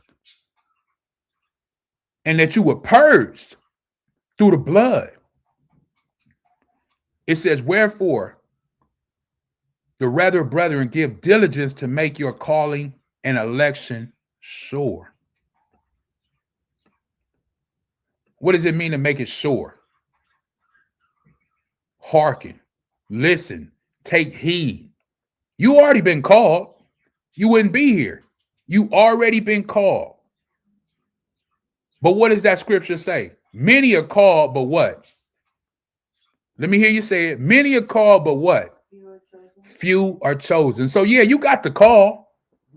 Huh? They told you to come down, work out, check it out, see if you like it. You've been called. But that doesn't necessarily mean you're going to make the team just because you've been called. Hey, sometimes you go for a job and they call for an interview. Sometimes, hey, you might have to go for that interview 3 or 4 times. People know what I'm talking about. They've been through that. You don't always get the job on that first interview. It may be between you and 3 or 4 other people. So they say, hey, let's call them in and do another interview. Now it's narrowed down to just you and somebody else, and they can't pick who they want. So they say, hey, call them back. Let's do one more interview. And in your mind, you say, man, this is my 3rd time going to an interview. They don't call me 3 times. But they want to make sure the one that they choose, their election, that is sure. They don't want no doubt in their mind. They want to make sure the one that they chose is who they want. This is what Peter is saying. Make sure, give all diligence, mean do everything you can. Let me see if I can click on this. It says diligence, careful and persistent work or effort. That's the definition of it. Be careful, be persistent of the work that you do for the Most High. Continue to do the work. Be persistent on it. This week I'll do a lesson. Next week, I don't feel like it. I'm not going to preach today. No, I'm not going to read today. That's not being persistent. That's not giving all diligence for your calling, your election. It says careful and persistent work or effort. So you have to give it all you got. I know some people might say like, hey, man, every time I look up, this guy is doing a lesson. Like he might do lessons almost every day. I have to stay persistent. I want to make sure that my calling, my election is sure. I have to stay persistent. And all praises to the Most High that he has put people in my life, especially my wife, to help me at times when I don't want to be persistent, when I do want to take a break or I don't feel like it that day. Those are the type of people that you need around you. Not, hey, you know what? Yeah, you did 4 already, you good. You don't need to do no more. Go ahead and rest for the day. No. Why? Because Peter said you want to make sure your election is what? Sure. For if ye do these things, ye shall never fall. So if you stay persistent, if you stay persistent in your work, in your effort, and you keep grinding and grinding and grinding and grinding, Peter says you will never fall. You don't have time to fall. Why? Because you focus. As Proverbs 4, as I read earlier, keep your eyes what? Straight. And your feet pointed in the direction of the Most High. And that's all you see, tunnel vision. And you just keep grinding and grinding and grinding and grinding. Fighting a good fight of what? Faith. And Peter says you will never fall if you do these things. For so an interest shall be ministered unto you abundantly unto the everlasting kingdom. This is what you will receive. It says, for so an entrance, you're going to enter the kingdom, shall be ministered unto you abundantly into the everlasting kingdom of our Ahchwathyam and Savior, Yahawah HaMashiach. That's powerful. Wherefore, I will not be negligent to put you always in remembrance of these things, though you know them. You already know these things. The people that's watching here and may watch at a later time, most of you guys already know these things. So you might say, well, why are you bringing it out? Well, I'm bringing it out because Peter said even he was reminding people then, just as we have to be reminded now. He says, even though you already know them, and be established in what? Present truth. In present truth. Let's move on. I'm going to leave that where it's at. Let's move on. Anything you got to say or no? No. Okay. Let's go to the book of James real quick. James chapter 4, and we'll start at verse 1.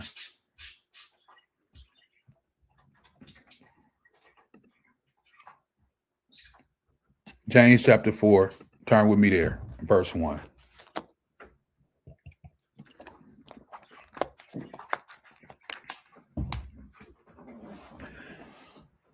We turn in the corner. We almost there. We're going to get ready to wrap it up in a little while.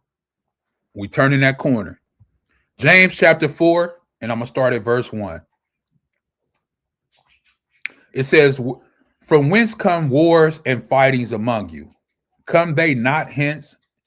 Even of your what? Lust, that war in your members. Remember, lust is that desire.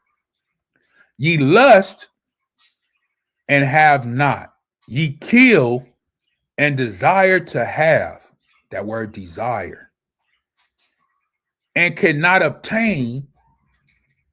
Ye fight and war. Yet ye have not, because you ask not.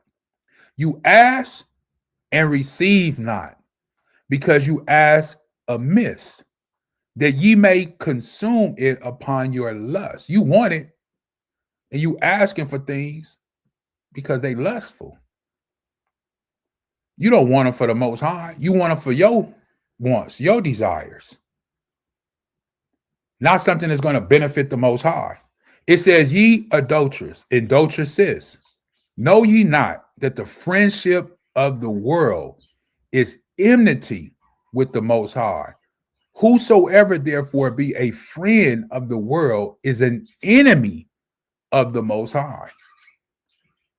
Now this is Hamashiach Yahushai's brother. He's letting us know, if you are a friend, companion of the world, it makes you an enemy to the Most High. It separates you. Do you think the scriptures saith in vain that the Rakah that dwelleth in us lusted to envy? So we have that Rakah. I just did a lesson on that the other day about the Rakah, the spirit dwelling in us. If you didn't know that, now you know. Verse 6, but he giveth more grace, wherefore he saith, the Most High resisteth the proud, but giveth grace unto the humble. Verse 7, submit yourselves therefore to the Most High. Resist Satan, that devil, that serpent, that evil one. and he will flee from you. Draw nigh to the Most High, and he will draw nigh to you. Cleanse your hands, you sinners, and purify your hearts, ye double-minded. What does it mean, double-minded? Of course, half of you is for the Most High, half of you is for the world. You're split. Like Hamashiach Yahushua said, you lukewarm. Verse 9, be afflicted and mourn and weep. Let your laughter be turned to mourning and your joy to heaviness.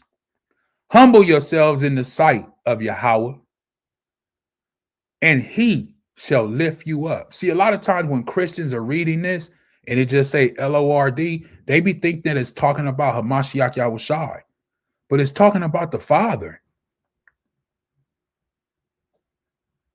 It's talking about the Father. Now, he sent his only begotten Son, and you should respect him. You should humble yourself in front of him, because when you see him, you see the Father, because the Father sent him. That's what he was trying to tell Philip.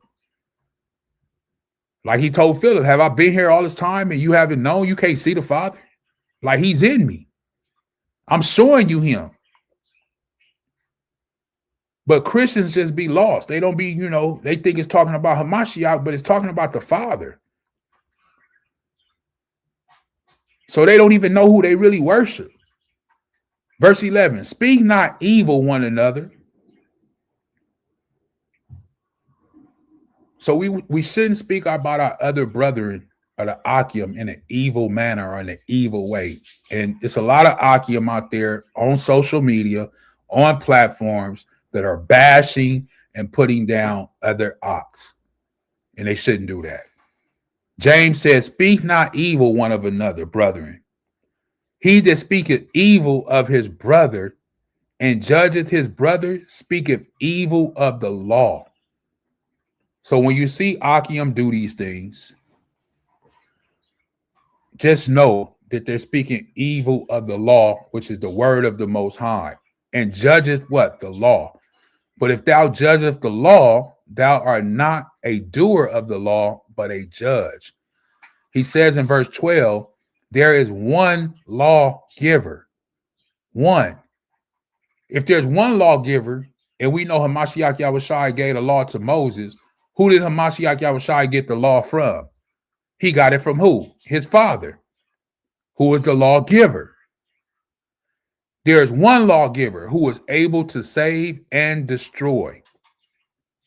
Who art thou that judges another? And so many people want to look at another person and judge them. I have been guilty of it. I don't do it anymore. I just say, oh, well, you don't know that person. You don't know they walk. You don't know where they at. You don't know what they're going through. Who am I to judge? I'm trying to focus on my walk and focus on the Most High and his only begotten Son, Hamashiach Yahushua. You out there judging somebody else and you stumble and fall. Kind of like you walking and you talking to somebody this way and you ain't watching. I seen somebody do that the other day. It ran right into a pole. And it was somebody, and it was somebody of a high stature too. and we talking and they walk right into the pole. Why? Because they wasn't paying attention. They wasn't paying attention. Their eyes wasn't focused. So James is letting us know, don't worry about judging other people. And if other people judge you or, you see people judging other people, just know in your heart and in your mind what's really inside those people. Don't even worry about it. Just keep pushing forward. Because if you understand these things and you walking like this, then you're on a higher level than some other people. And you are walking with the Rakah of the Most High. And don't let nobody tell you that you do not have the Rakah. You have it in you. It was told to us. 1 Corinthians chapter 3. You know where I'm going. So don't let nobody sit up, or don't you feel that you don't have it. You got it. You got it. 1 Corinthians chapter 3. verse 16.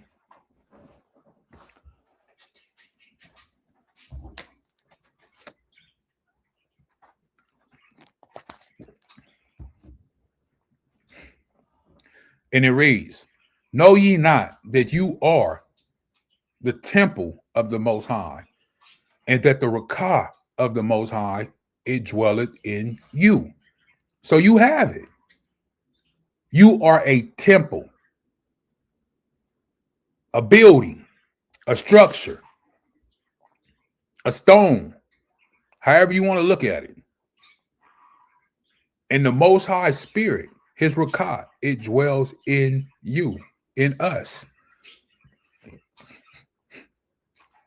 That's why I showed that video in the beginning.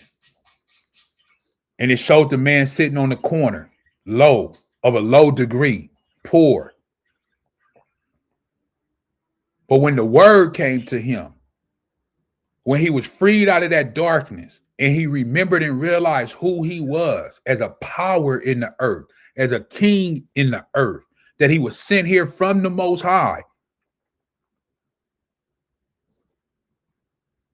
then you start to walk in that power. You start to walk in that truth. You start to understand that you have the Spirit, the Rakah of the Most High in you.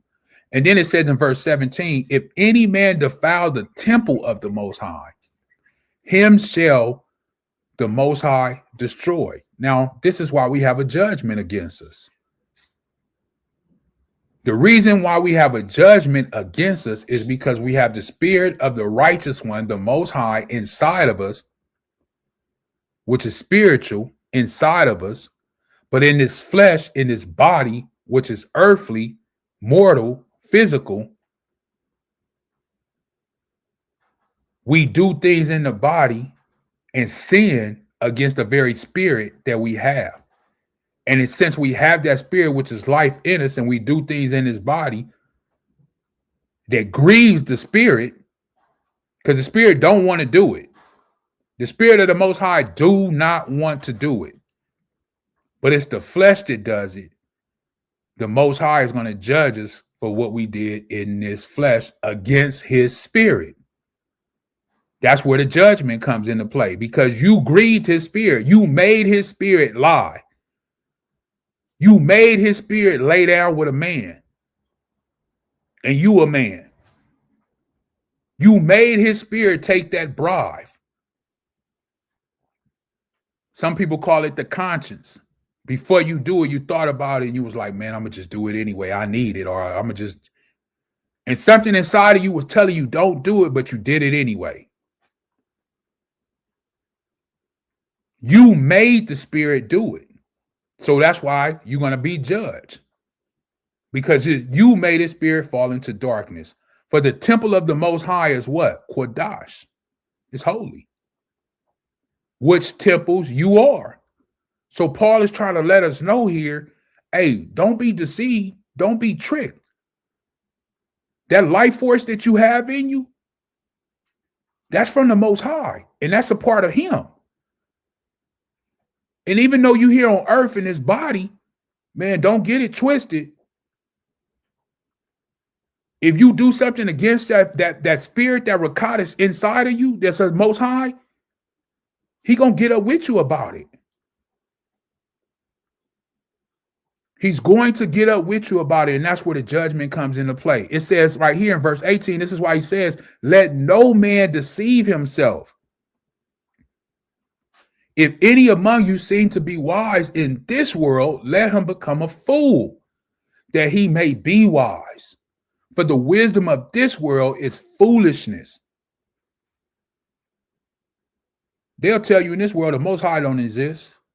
There is no creator. You came from a tadpole. Isn't it? That's what a tadpole, right? No, they say you came from a monkey. A monkey. Or it was a big bang. That's why the Most High said this is foolishness. But how many people believe in that? Darwinism. Atheism. What is it called? Atheism. Being an atheist, and they don't believe in all this crazy foolishness. And it says, for it is written, he have taken the wise in their own craftiness. You want to believe in science? You want to believe in you came from a monkey? Or you want to believe that it was just a big bang and you just came from a poof of air? The Most High say, okay, I'll take you in your own craftiness. Believe in that. Believe in the science. But you're going to die one day, and we're going to see. Verse 20, and again, Yahawah knoweth the thoughts of the wise, that they are vain. The Most High knows the thoughts. And this is why I say when Christians read this, they think it's talking about Hamashiach Yahushua. It's talking about the Father. How can one understand the scriptures? How can one, let me take that back. How can one understand the scriptures and the epistles if you do not know who is speaking? If you do not know who is talking about when he's writing?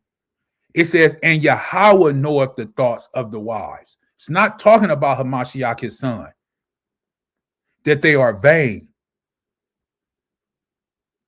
Therefore, let no man glory in who? Man. Stop glorying in your pastor or your daddy or whoever it is.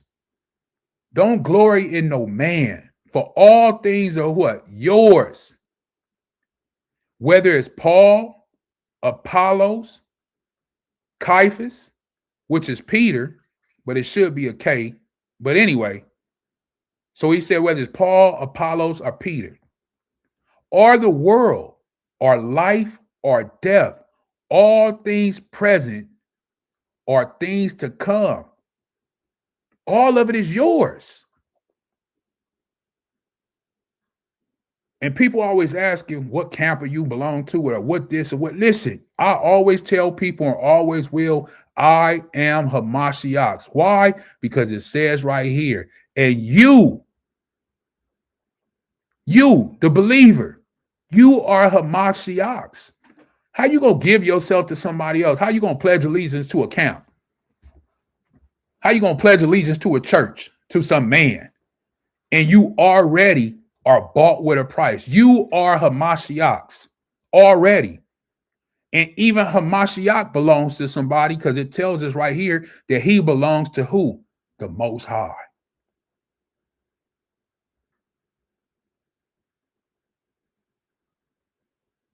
When Hamashiach walked the earth, think about this. When Hamashiach walked the earth and he went into the temple and he went to speak to those Pharisees and the scribes and all of these other people, who did he claim that he was a part of? He told the people that he was with who? The Most High. And that was his who? Father. He didn't claim nothing else. And the apostles, they were named Christians in Antioch. That's not something that they created. Read the scriptures. Read the epistles, the book of Acts. They were called Christians at Antioch. They didn't name themselves that. They were called, if you really want to get into it, followers of the way. That's what they were. That's what they were known as, is that they were following what? The way. Christian was a derogatory term. Why? Because a lot of those people were uneducated and they didn't have a high stature inside the society. That's why they never wanted to listen to Peter and them, because they were just regular, noble, common man, fishermen. They didn't have any money. They didn't own homes or things like that.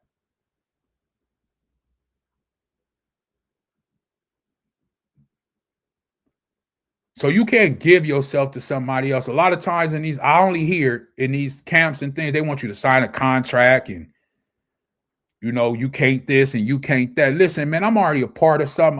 I belong to Hamashiach Yahushua and his Father. And that's who I listen to. That's who I hearken to. As Paul says, whether Paul, Apollos, or Peter, or the world, or life, or death, or things present, or things to come, all are yours. And you are who? Hamashiach's. And Hamashiach belongs to who? The Father. And if it's anybody out there telling you or teaching you something different, Paul says this, Romans chapter 16. I'm giving you steps. You want 7 steps? I gave you way more than 7. Way more. You want some steps to living for the Most High Yahawah? Here they are. Romans 16 and 17.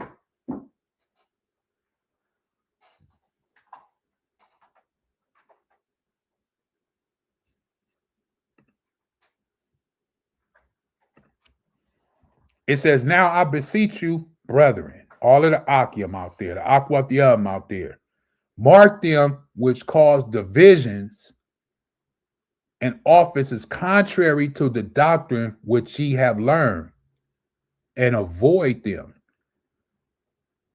Now, how many camps, how many churches are causing division?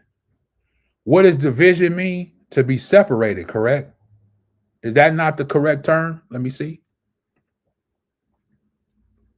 Yeah, division, the action of being separating something into parts, right?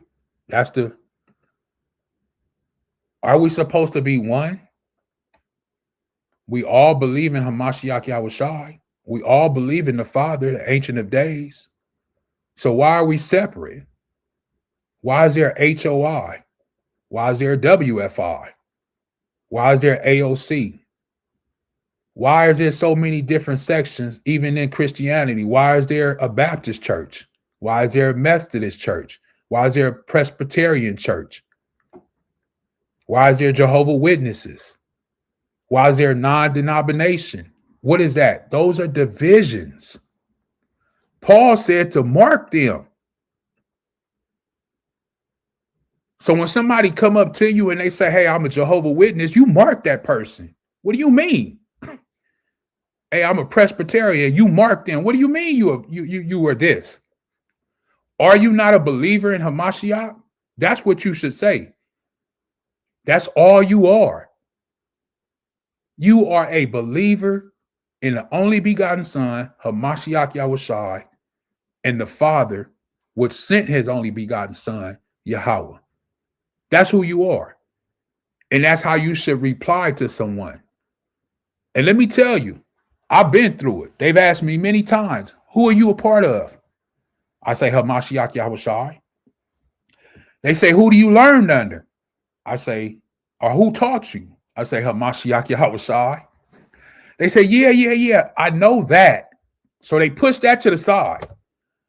They want to hear an earthly man name. Yeah, when I say Hamashiach Yahushai, they say, yeah, I know that. But who do you learn under? It sounds like the same as when people were being baptized and they were like, I was baptized by John the Baptist. Right. Versus one of the apostles. Right, or Hamashiach didn't baptize. But technically he did through the Spirit. But through the Spirit, yeah. That's like, and they became apostles, or they became their devotion was given to who? John. Right. So for what I'm trying to say is basically when you think about it nowadays, right? If you come across somebody and they're like, oh, I was baptized by, let's say, Gino Jennings, or I was baptized by not Gino, no, I'm just saying baptized by whoever. Right. And they ask you, oh, well, who was you baptized by? And you stand there and say, I was baptized by Hamashiach Yahushai. Yeah. Know? They're gonna look at you like you crazy. Well, right. You ain't baptized it. Why not? Right. And that's basically the one that matters the most. That's basically what they were saying when they asked me a question. Who taught you? Who did you learn under? And I say, because they feel like you can't learn. They feel like you're not really taught because he's not fleshly here. Right. Which lets you know that they walking in what? The flesh. Right. Go ahead. When it tells you in the scriptures that the scripture teaches you these things. And if that's supposed to be wisdom, how are you not learning that? Right. So it shows you right then and there that they're more concerned about following man than the actual Rakah, or spirit. Right. And this is why I say you have to be careful who it is that you listen to. you have to be careful who it is that you let into your spirit, your rakah. Remember, your ears are for hearing. Your eyes are for seeing. Don't fit the prophecy of Isaiah where it said having eyes they cannot see and having ears they cannot hear. So when a brother or an Ak walks up to me and he asks me, hey, Ak, what camp are you a part of? I say, I'm not a part of a camp. I'm a part of Hamashiach Yahushua. Okay, well, who do you learn under? And I say, Hamashiach Yahushua. Yeah, Ak, I know that, but who teaches you? Hamashiach Yahushua. Yeah, but it should be no but. You want me to tell you an earthly man name, and I'm not going to give you no earthly man name because it's through the Rakah that I understand anything. If it wasn't for the spirit, if it wasn't for the Rakah, I wouldn't understand anything. But yet they don't have the ears to hear or the eyes to see. And I just read to you in the book of James, don't glory in who? No man. No man. I have conversations with people all the time. And then through those conversations, they'll tell me, hey, hey, brother, man, I know you don't like to be called a teacher, you know, but I appreciate what you do with this and that and the third. But you know what? I also appreciate that you don't want to be called teacher. You don't want to be called rabbi. You don't want to be called these things because you know what? I went back and looked, and that's what the Bible say. And then they turn around and ask me, well, how come all these other people out here want to be called teacher or are allowed themselves to be called teacher or rabbi or this or that? And I say, you have to discern that for yourself. He's showing you, he's telling you, you will know my people by what? Their fruit. So if someone is not hearkening and listening to the very word, remember I told you earlier with Saul, it only takes one thing. One thing. And if he told you don't call no man on the earth father because you got one father, which is in the Shemayim. If he told you, Hamashiach Yahushua told you itself, don't call no man rabbi or what? Teacher, because you have one teacher. And that teacher is who? Hamashiach Yahushua. So what right do I have when a man calls me a teacher? I have to correct him and point him in the right direction. Just like Hamashiach Yahushua did to the rich young ruler. Let me get that. We'll come right back here. Mark 2 real quick. Just because a man does something or a woman does something. Oh, I'm sorry. Mark 10. I went to 2. That's talking about something else. Let me see. Yeah, 10. Just because a person does something doesn't mean it's correct. But if you're a man of the Most High, if you're a woman of the Most High, you correct them and show them the righteous path. And then let them have the discernment to see if they want to continue in that. If they do, hey, all praises. You did your job as a watchman. You told them the truth. Mark 10 and 17, it says, and when he was gone forth into his way, there come one running and kneeled to him and asked him, good master, what shall I do that I may inherit eternal life? Now this man kneeled down to him, called him a good master, and asked him how he would receive eternal life. Verse 18, Yahawah said unto him, he's correcting him. Why did you run down and call me good? Huh? There is none good but one. That is the Most High, our Father. He corrected him. Even though the man thought he was doing good by calling him good master, giving him this respect, Hamashiach Yahushua corrected him and said, hey, no, wait a minute. There is none good, only one. That's the Father. Letting him know, don't be calling no man good. Not even me. The Son of the Most High. It's only one good, and that's the Most High. So when an Ak come and say, hey, teacher, you correct that Ak. Hey, hold on, Ak. Don't call me the teacher. There's one that's your teacher, and that's Hamashiach Yahushua. And that's what you're supposed to do. But as Hamashiach Yahushua said in the book of Matthew, like the Pharisees and the scribes, They love going to the marketplaces. They love when people run up to them and call them rabbi and teacher, and they got the best seats and they go to the best places and the best shows, and people love that. That's how you know that these are men of what? The flesh. And that's why Hamashiach Yahushua called them what? Hypocrites, vipers, because they were of the flesh. They was not correcting the people. They allowed it because they liked that. They indulged in it.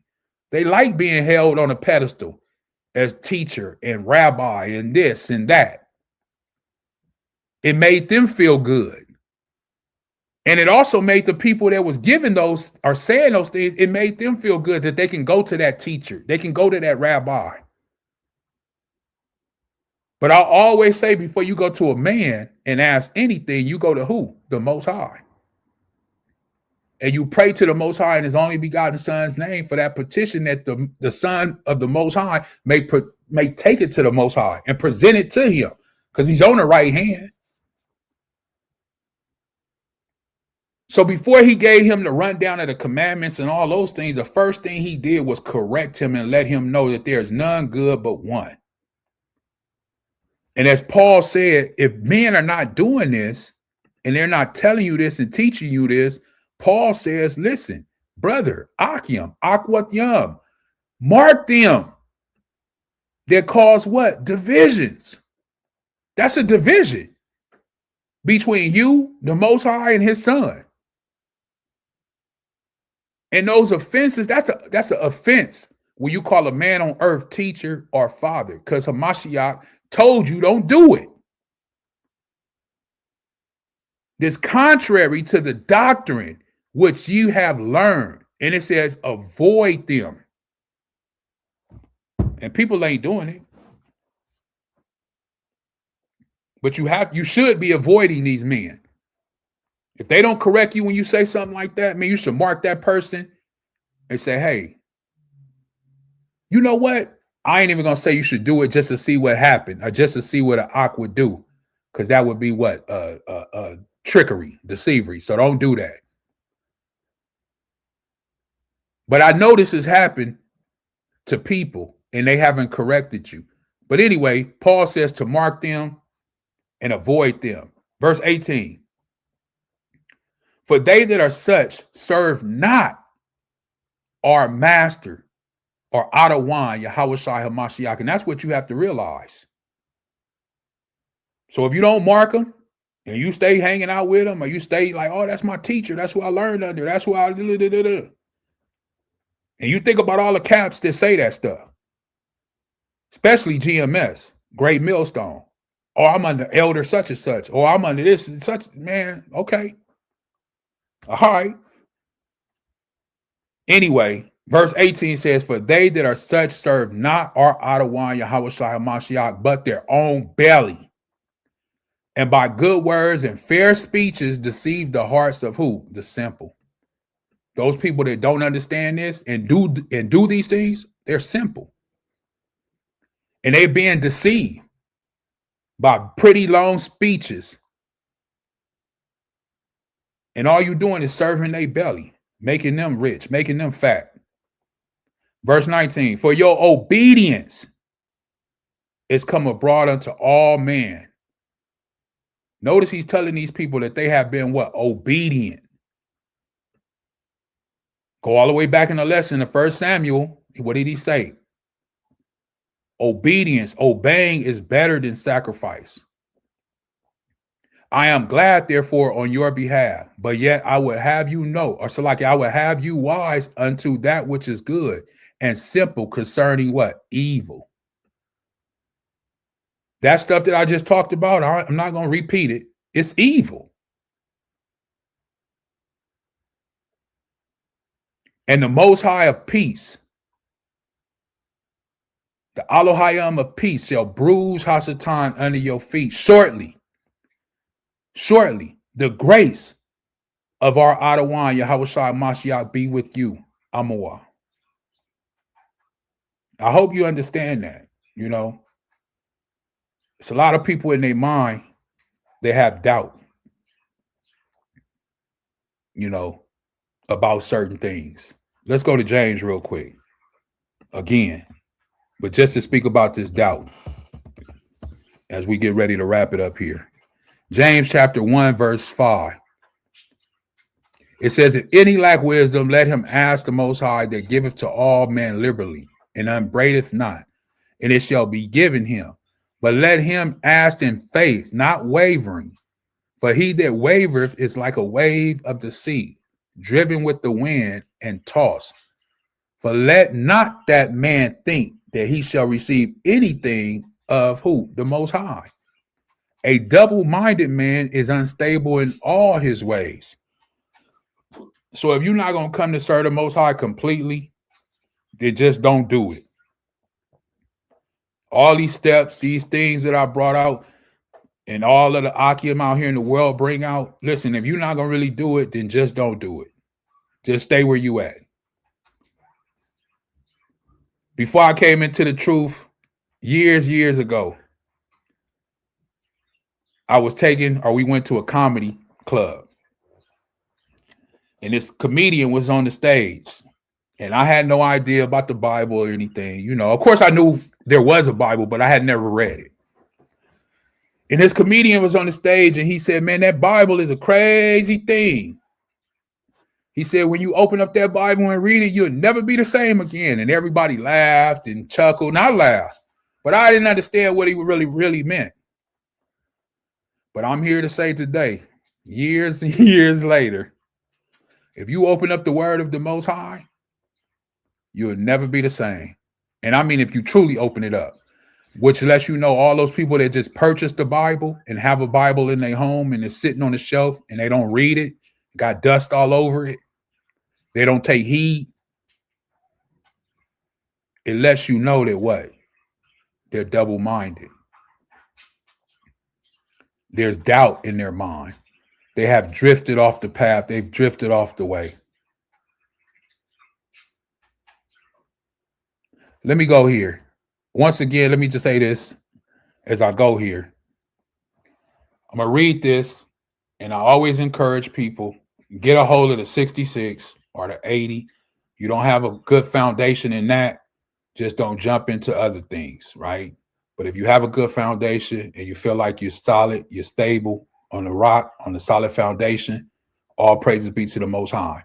Now I'm going to read this. I'm going to go to the book of Hermas.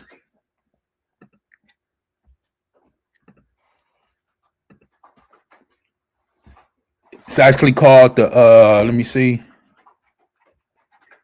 The book of Hermas, the commandments of Hermas, right? That's what it's called. The commandments of Hermas. The second book. Let me make sure. Yeah, it's the second book of Hermas, the commandments of Hermas, right? And this is a Malach, an angel speaking with Hermas, just like in Ezra. It's an angel speaking with Ezra. The same thing here that is speaking to Hermas. For those who know and for those who don't know, all you have to do is do a little research. You might ask me, what book am I reading out of? Let me show you. I don't have a background job, so I can show you here. Not right now, but I'm showing them the book. So this is the book. It's called The Fathers. It's in Hebrew. This is kind of how it looks. If you want to get one, all you have to do is go to this company and order you one, and then you will have all of these books, right? But like I say, first get a handle of the 66 or the 80. And if you do have that, then all praises. Now, it's called the second book of Hermas, the commandments of Hermas. I'm going to go to chapter 10 because we're speaking about doubt and things of that nature, right? So I want to read this and share this with you as we close out for the day. The title of it is that we must ask the Most High daily. Daily, we have to speak to the Most High, not once a week, once a month, but daily. And without what? Doubting. There can be no doubt in your mind. If there's doubt, the Most High knows it. So you want a step, 7 steps. Like I say, I've given way more to living for the Most High Yahawah. Here it is. Again, let me highlight it so you can know where I'm at. That's as big as I can get it on the screen too. It says, again, he said unto me, right? The Malach, the angel, remove from thee all doubting and question nothing at all. When thou ask anything of Yahawah, saying within thyself, how shall I be able to ask anything of Yahawah and receive it, seeing I have so greatly sinned against him? And I've been there. We feel so much shame. We feel so much guilt, like I'm not worthy. How can I turn around after all the things that I've done in my life and ask the Most High for anything? I'm lesser than dirt. I'm filth. I'm dirty. This Malach saying, don't think this. Verse 2, it tells you. It says, do not think thus, but turn unto Yahawah with all thy heart and ask him without doubting, and thou shalt know the mercy of Yahawah, and how that he will not forsake thee, but will fulfill the request of thy soul. So it doesn't matter. Yeah, you were a whore. Yeah, you were a prostitute. Yeah, you were a murderer. Yeah, you were this, that, and the third. Whatever you were, a drunkard, whatever. It does not matter. And you can't go to the Most High thinking those things like, oh, I'm this and I'm that. How can I ask the Most High anything? The Malach just said, do not think thus. Put that out of your head. You are worthy. You are somebody. You are a power in the earth. You have the spirit of the Most High. Verse 3. For the Most High is not man. And I read that to you earlier in the book of 1 Samuel, that he's not a man that he should repent. His word does not come back void. He doesn't change his mind like men do. As it says in verse 3, for the Most High is not as man, mindful of the injuries he has received, but he forgets those things that you did to him, how you went astray from him. You went astray. You did things that you ought not did. The Most High can forget. He will forgive you. It says, and has compassion upon his creature. See, man won't forgive you. A woman won't forgive you. You cross a man and you cross a woman, they will not forgive you. They will take that to the death with them and give you the middle finger all the way. But see, the Most High is not like that. He will forgive you. And he will have compassion on what? His creature. Verse 4. Wherefore purify thy heart from all vices of this present world. We have to purify ourselves from all the things in this world and observe the commands I have before delivered unto thee from the Most High, and thou shalt receive whatsoever good things thou shalt ask, and nothing shall be wanting unto thee of all thy petitions, if thou shalt ask of Yahawah without doubting. Same thing James is saying. If you don't have no doubt and you're not double-minded and you're not wavering like a sea, like a wave in the sea being tossed to and fro, same thing James is saying. And you don't have any doubt in your mind, you will receive it. Verse 5. But they that are not sure shall not obtain none of those things which they have asked.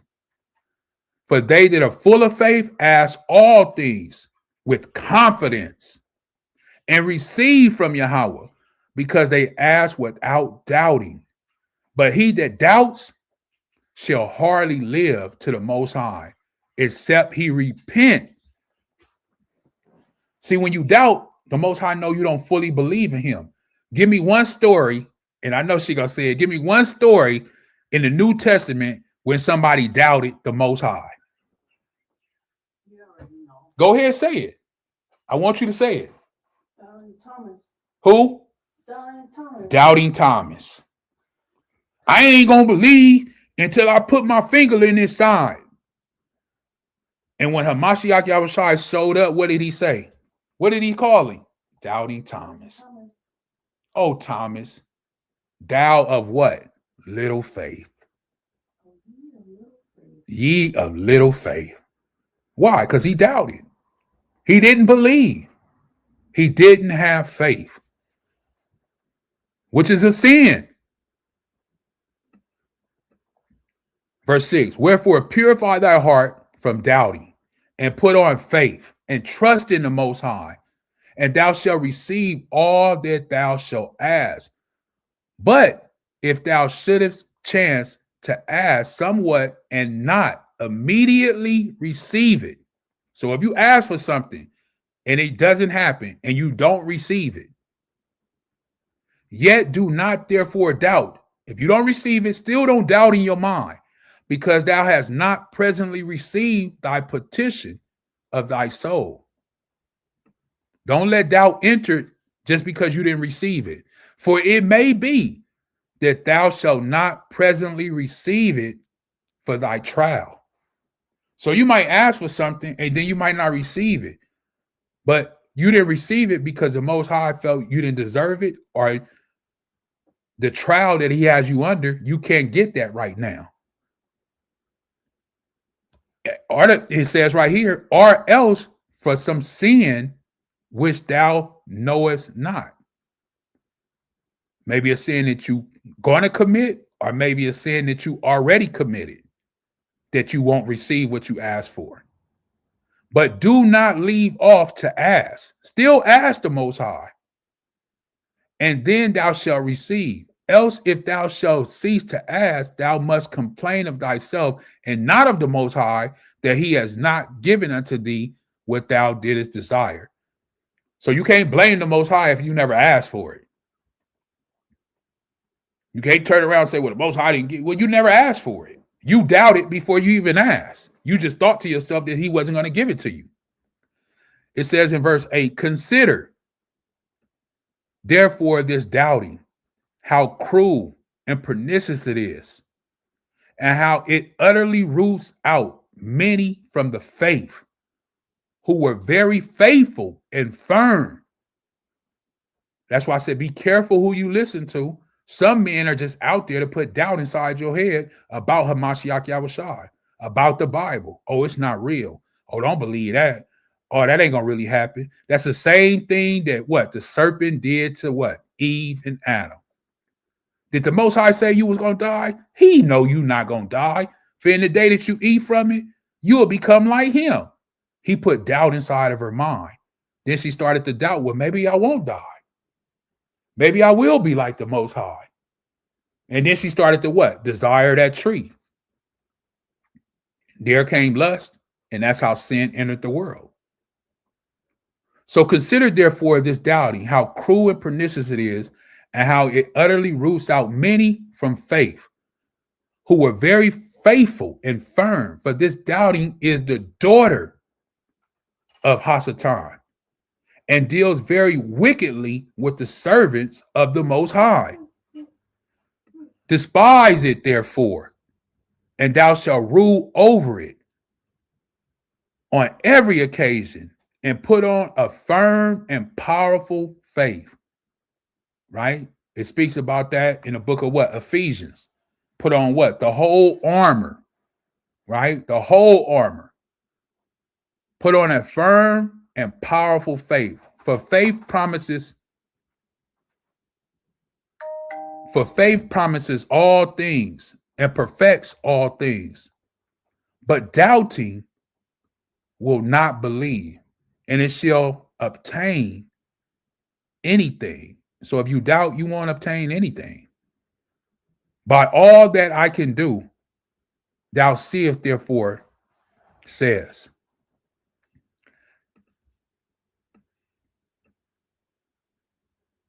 He, Salakia, thou seest, therefore, says he, how faith come from above, from the Most High, and have great power.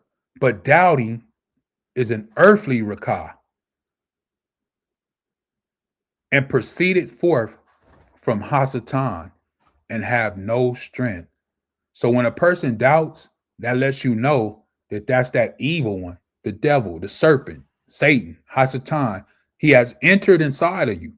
He has found a way to enter you with doubt, which separates you from the Most High because you can't give yourself wholly to him. Like I started off the lesson in Deuteronomy chapter 6, verse 4, you must love the Most High, your power, with all your heart,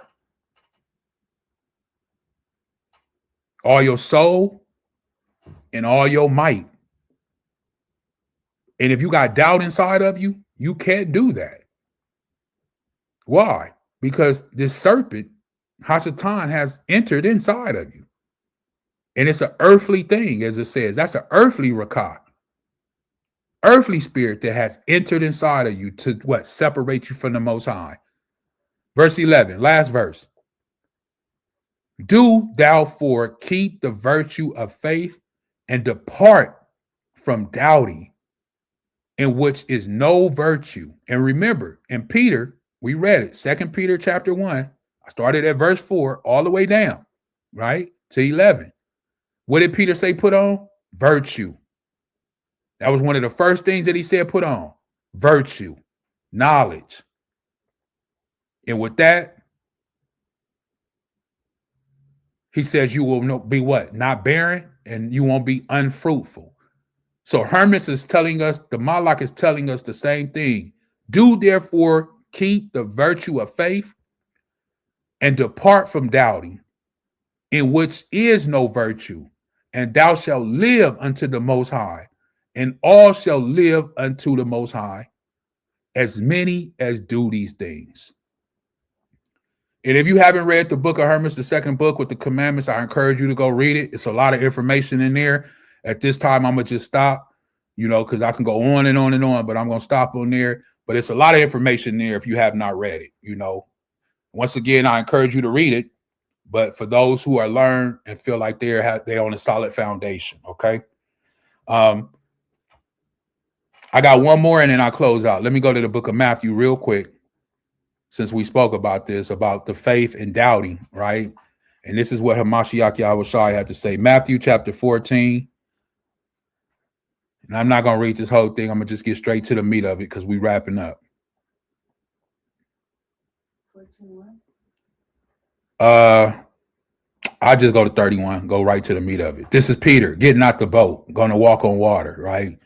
You haven't read this account, read it. This is Yahawah walking on the sea, right? You can see it in verse 25. But I'm going to read 31. And immediately Yahawah stretched forth his hand and caught him. Who did he catch? Peter. And said unto him, as we said about it earlier, doubting Thomas, O thou of little faith, wherefore didst thou doubt? When you doubt the Most High and his only begotten Son, they count it as what? Little faith. You ain't really got a lot of faith because you got doubt inside of you. And I just read to you in the book of Hermes that if you had that doubt, that Satan, Hasatan, has entered inside of you. And that's an earthly spirit, an earthly Rikah. And we don't have an earthly Rikah. We have a Rikah from the Most High Yahawah. You got a question? Go ahead. I got a comment. You got a comment? Go ahead. Yeah. So where it says, "Oh thou of little faith, wherefore didst thou doubt?" That was like when it's like you keep your eye on Yahawah and you will be fine. But because he didn't keep his eye on Yahawah and happened to look away, it was the fear of him falling or not being able to walk across to him that actually made him stumble. Let's read it. Go ahead. I want you to read it from the top. Right. From 22 on down, right? Since you was breaking it down and kind of getting into it, I want you to read it. Hopefully the listeners, hopefully people can hear when you speak. I got the volume up as high as it goes. So go ahead. Verse 22, 14 and 22, and just read all the way down to where we left off at 31. Go ahead. And straightway Yahawah constrained his disciples to get into a ship and to go before him unto the other side, while he sent the multitudes away. And when he had sent the multitudes away, he he went up into a mountain apart to pray. And when the evening was come, he was there alone. But the ship was now in the midst of the sea, tossed with waves, for the wind was contrary. Salakia. Now, remember in the book of James, it said, what? Don't be like that double-minded man. Or when you pray and ask for something, don't be like what? The waves in the sea being tossed to and fro. So this is an illustration that happened, but it's letting you know in a parable format back in James, this is what exactly occurred. And as she was bringing out about Peter, as we're going to read. Go ahead. 25. And in the fourth watch of the night, Yahawah went unto them, walking on the sea. Mm-hmm. And when the disciples saw him walking on the sea, they were troubled, saying, It is a rakah, and they cried out for fear. But straightway Yahawah spake unto them, saying, Be of good cheer, it is I, be not afraid. Mm-hmm. And Peter answered him and said, Adawan, if it be thou, bid me come unto thee on the water. So we know it was Peter. We know it was Peter. Go ahead. You guys scroll down some more. And he said, Come. And when Peter was come down out of the ship, he walked on the water to go to Yahawah. Mm-hmm. And when he saw the wind boisterous, he was afraid. And beginning to sink, he cried, saying, Adawan, save me. Salakia. Now, right there is what you was talking about. Mm-hmm. If he had kept his eye focused on Yahawah. Mm-hmm. Now, to end the lesson, for those who pay attention, for those who have an ear to hear, how did I start the lesson off? How did it start off? Does anybody remember? Proverbs, it was Right now we have Matthew 14 and 29, right? In verse 30. 29 and 30. Now she said Peter should have kept his eye on her Mashiach Yahawah, and his faith would have stayed strong, and that wouldn't have happened. Now, as we closing the lesson out, watch this. This is how we started off the lesson. Proverbs 4:20, right? We'll go right there real quick. Proverbs 4:20, and it reads, My son, attend to my words, incline thy ear to my sayings. Let them not depart from thy eyes. Keep them in the midst of thy heart, for they are life unto those that find them, and health unto all their flesh. Keep thy heart with all diligence, for out of it are the issues of life. Put away a forward mouth, perverse lips. Let thy eyes look right on. That's what she just said. If Peter would have kept his eyes on her Mashiach Yahawah and let his eyes look right on, and let thy eyelids look straight before thee, if he would have stayed focused on her Mashiach Yahawah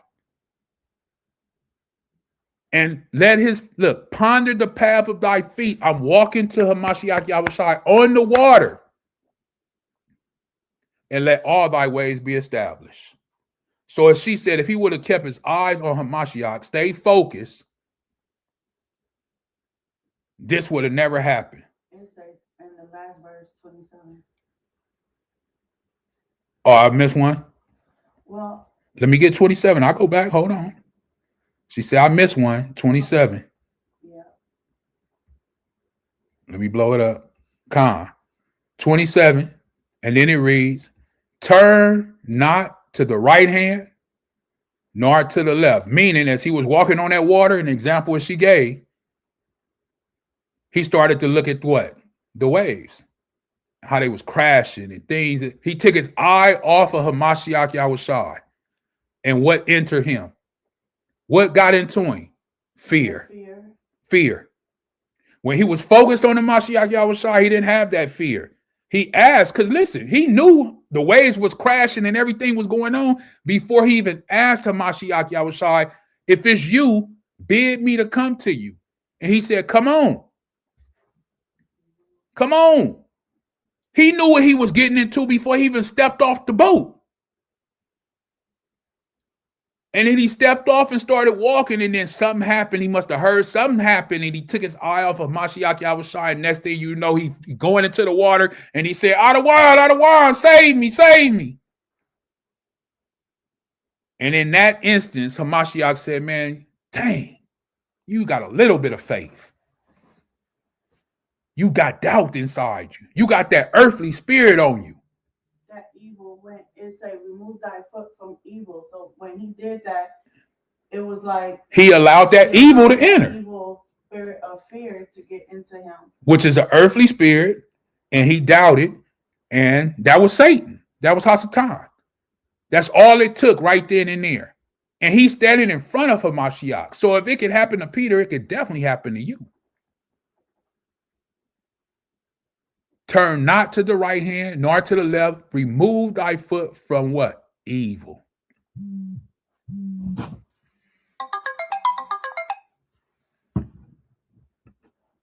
Back to Matthew. If you get that, Matthew 29, where we was, and 30.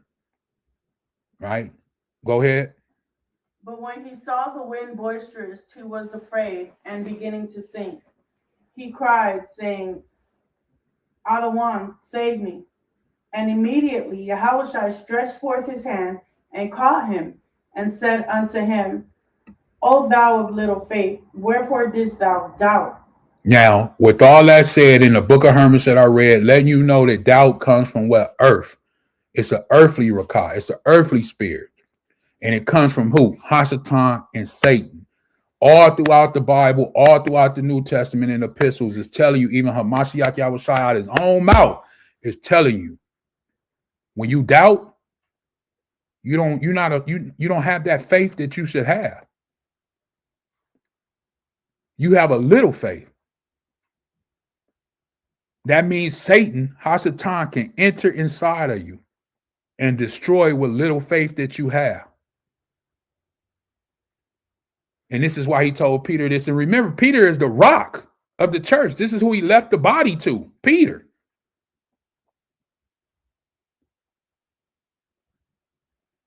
Read the 33. Go ahead. And when they were come into the ship, the wind ceased. Then they that were in the ship came and worshipped him, saying, Of a truth, thou art the son of Ahchwathyam. They understood now. To some capacity, they understood. Notice it says, and when they were come into the ship, the wind did what? It stopped. It ceased. Do you think that Hamashiach Yahawah could have stopped the wind before he came into the ship? Of course. Of course.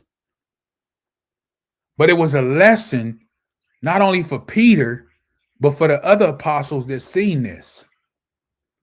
And he had to let Peter know, this was a way to let him know that the faith that you think you have, the stuff that you think you walking in, is not so. Your faith is really little because you got doubt. And when you walk with me, as I said in Deuteronomy chapter 6, verse 4 on down, you got to love the Most High, thy power with all thy heart, all thy might, and all thy soul. You got a question, a comment? Go ahead. It's basically like saying throughout the turbulence of your life, if you focus on Yahawah, that he will carry you through. God. Because of course there's going to be turbulence. Of course. And of course, if it was just smooth and there was nothing there to like to test his spirit, then of course he would have just clear cross walked over there to him. Right. But it's in the times of distress, or when you're going through things, or when you feel like, man, how am I going to get through this? Like, that's when, you're supposed to have the most. That is when you put your faith to the test. Isn't that when, and I could be honest, I'll raise my hand, I'm guilty of it. Isn't that when things go wrong, something happens? Isn't that when you get led back to certain things of that old man? Yes, it can. And it's also for you to notice that when things like that happen, and you're the type of person that that's always ready to make a move. You have to be careful, because what you think you're doing to help yourself can be the destruction of something that the Most High is trying to set up for you. Definitely. So that you can be Barak, because in the flesh, we think, oh man, this happened. I got to go hurry up and run to do something so that I can. But you can't do nothing. What you think you're going to do is really probably going to mess it up. You never know. You never know. You cannot bank on yourself. You have to bank on the Most High and Yahawah. Right. And that is exactly what that is trying to show you. Right. Don't try to think that if you make a move before the Most High does, that's going to work out for you. And because you made that move, the Most High deemed it was supposed to be that way. No, you did that because you wanted to. Right. Right. All the way back to Saul. Right. Right. Don't do those things, because you're hindering or messing up something that the Most High has planned for you. Just stay focused. Just stay focused on the Most High. Right. And Hamashiach Yahweh. Right. Everything is off of what he says will be done. Con. All praises. That was beautiful. That was a beautiful lesson. That was beautiful. Brought out. Thank you for adding. Does anybody else is in here? Do you have anything you would like to add or share before we close out on this beautiful Shabbat day? Even though it's cold and rainy and it's like, what, 50 degrees outside out here. It's supposed to rain. Windy, though. Cloudy. But still beautiful. He woke us up this morning. He gave us life. We went through his word on this beautiful Shabbat rest day. All praises be to the Most High. Hopefully this message was edifying. If you believe it was edifying, please share it. I know it says 7 steps, but I gave you a lot more than 7 and gave you a lot more insight. So hopefully it was edifying to the Rakah. For those who have an ear to hear, please hear. And is there anything in the chat that somebody would like to bring out before we close? Any scripture, any verse that you may want read before we close out, right? And peace and blessings to everybody that was here today, the Ahchwathyam, and everybody else that tuned in, that may tune in at a later time, the water. But if nobody is going to put anything in the chat, that's all I really have. You have anything you want to bring out before we close out for the Most High, Hamashiach Yahweh?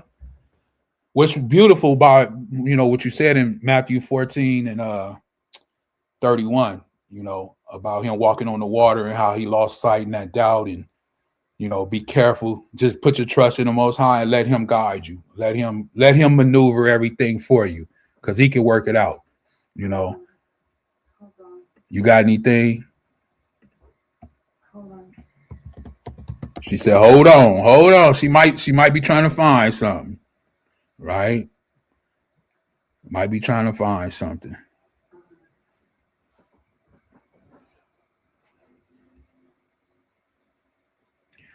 Well, while she trying to find something, I'll get this one real quick as I close out. This is my last verse, and I think she might have one. This is Jeremiah. Let me make sure I'm sharing it. This is Jeremiah chapter 32, verse 26. It says, Then came the word of Yahweh to Jeremiah, saying, Behold, in reference to what she was just saying, I am Yahawah, the power of all flesh. Is there anything too hard for me? And the question is, no, it's not. There's nothing too hard for the Most High. He can do anything he wants to do. So stay focused on him and his only begotten son, Hamashiach Yahweh, and let him lead the way. All praises be to the Most High. Where you want me to go? I would like to go to Psalm 92. Psalms 92 is where we going. The book of Psalms, chapter 92. Did you want to read it or you want me to read it? I can read it. Okay. Psalms 92, what particular verse? Or from the top? From the top, 1 through 15, I'm going to read. 1 through 15, she's going to read it. Psalms 92 and 1. Go ahead. Oh my goodness, I just noticed it said a song for the Shabbat day. Yeah, she said she just noticed that. I just noticed it too. A psalm or song for the Shabbat day. So all praises. Okay. All praises be to the Most High. This is a song for the Shabbat day. So we closing out in the right way on the Shabbat day. Khan, all praises. Go ahead. I picked this song because in lieu of everything that I have been going through personally, I just wanted to give thanks on this day. So Psalm 92:1 going down, it says, "It is a good thing to give thanks unto Yahawah and to sing praises unto thy name, O Most High, to show forth thy loving kindness in the morning and thy faithfulness every night. Upon an instrument of 10 strings and upon the psaltery, upon the harp with a solemn sound.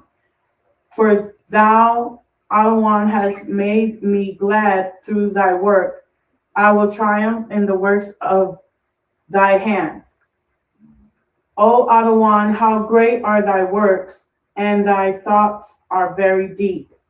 A brutish man knoweth not, neither doth a fool understand this. When the wicked spring as the grass, and when all the workers of iniquity do flourish, it is that they shall be destroyed forever. But thou, Yahawah, or thou, Yahawah, art most high forevermore. All praises be. He's the most high forevermore. All praises. Go ahead. For lo, thine enemies, O Yahawah, for lo, thine enemies shall perish. All the workers of iniquity shall be scattered. But my horn shalt thou exalt like the horn of a unicorn. I shall be anointed with fresh oil. Mine eye also shall see my desire on mine enemies, and mine ears shall hear my desire of the wicked that rise up against me. The righteous shall flourish like the palm tree. He shall grow like a cedar in Lebanon. Those that be planted in the house of Yahawah shall flourish in the courts of our Ahchyam. They shall still bring forth fruit in old age. They shall be fat and flourishing, to show that Yahawah is upright. He is my rock, and there is no unrighteousness in him. So who is our rock? The Most High Yahawah. And his only begotten son, Hamashiach Yahushua. That's why you got to build on the rock. That's what it says, right? Even in the epistles in the New Testament. A man that builds his house on a rock is likened unto what? A wise man. But a man who builds his house on what? The sand, he's likened unto what? A foolish man. So build your house on a rock, which is the Most High Yahawah. And with that, we give all praises to the Most High Yahawah, the Ancient of Days, the Giver of Life, the Taker of Life, our Father, your Father, Yahawah Allah, the Ancient of Days. And his only begotten Son, Hamashiach Yahushua, once again, Shalawam, peace and blessings, and Kwam Yasharallah. Kwam Yasharallah. May you have a Barak rest of your Shabbat day. Once again, if his message is edifying, please share it. Hit the thumbs up, the like, and subscribe and hit the bell. We'll see you on the next one. May Yahawah Barak you.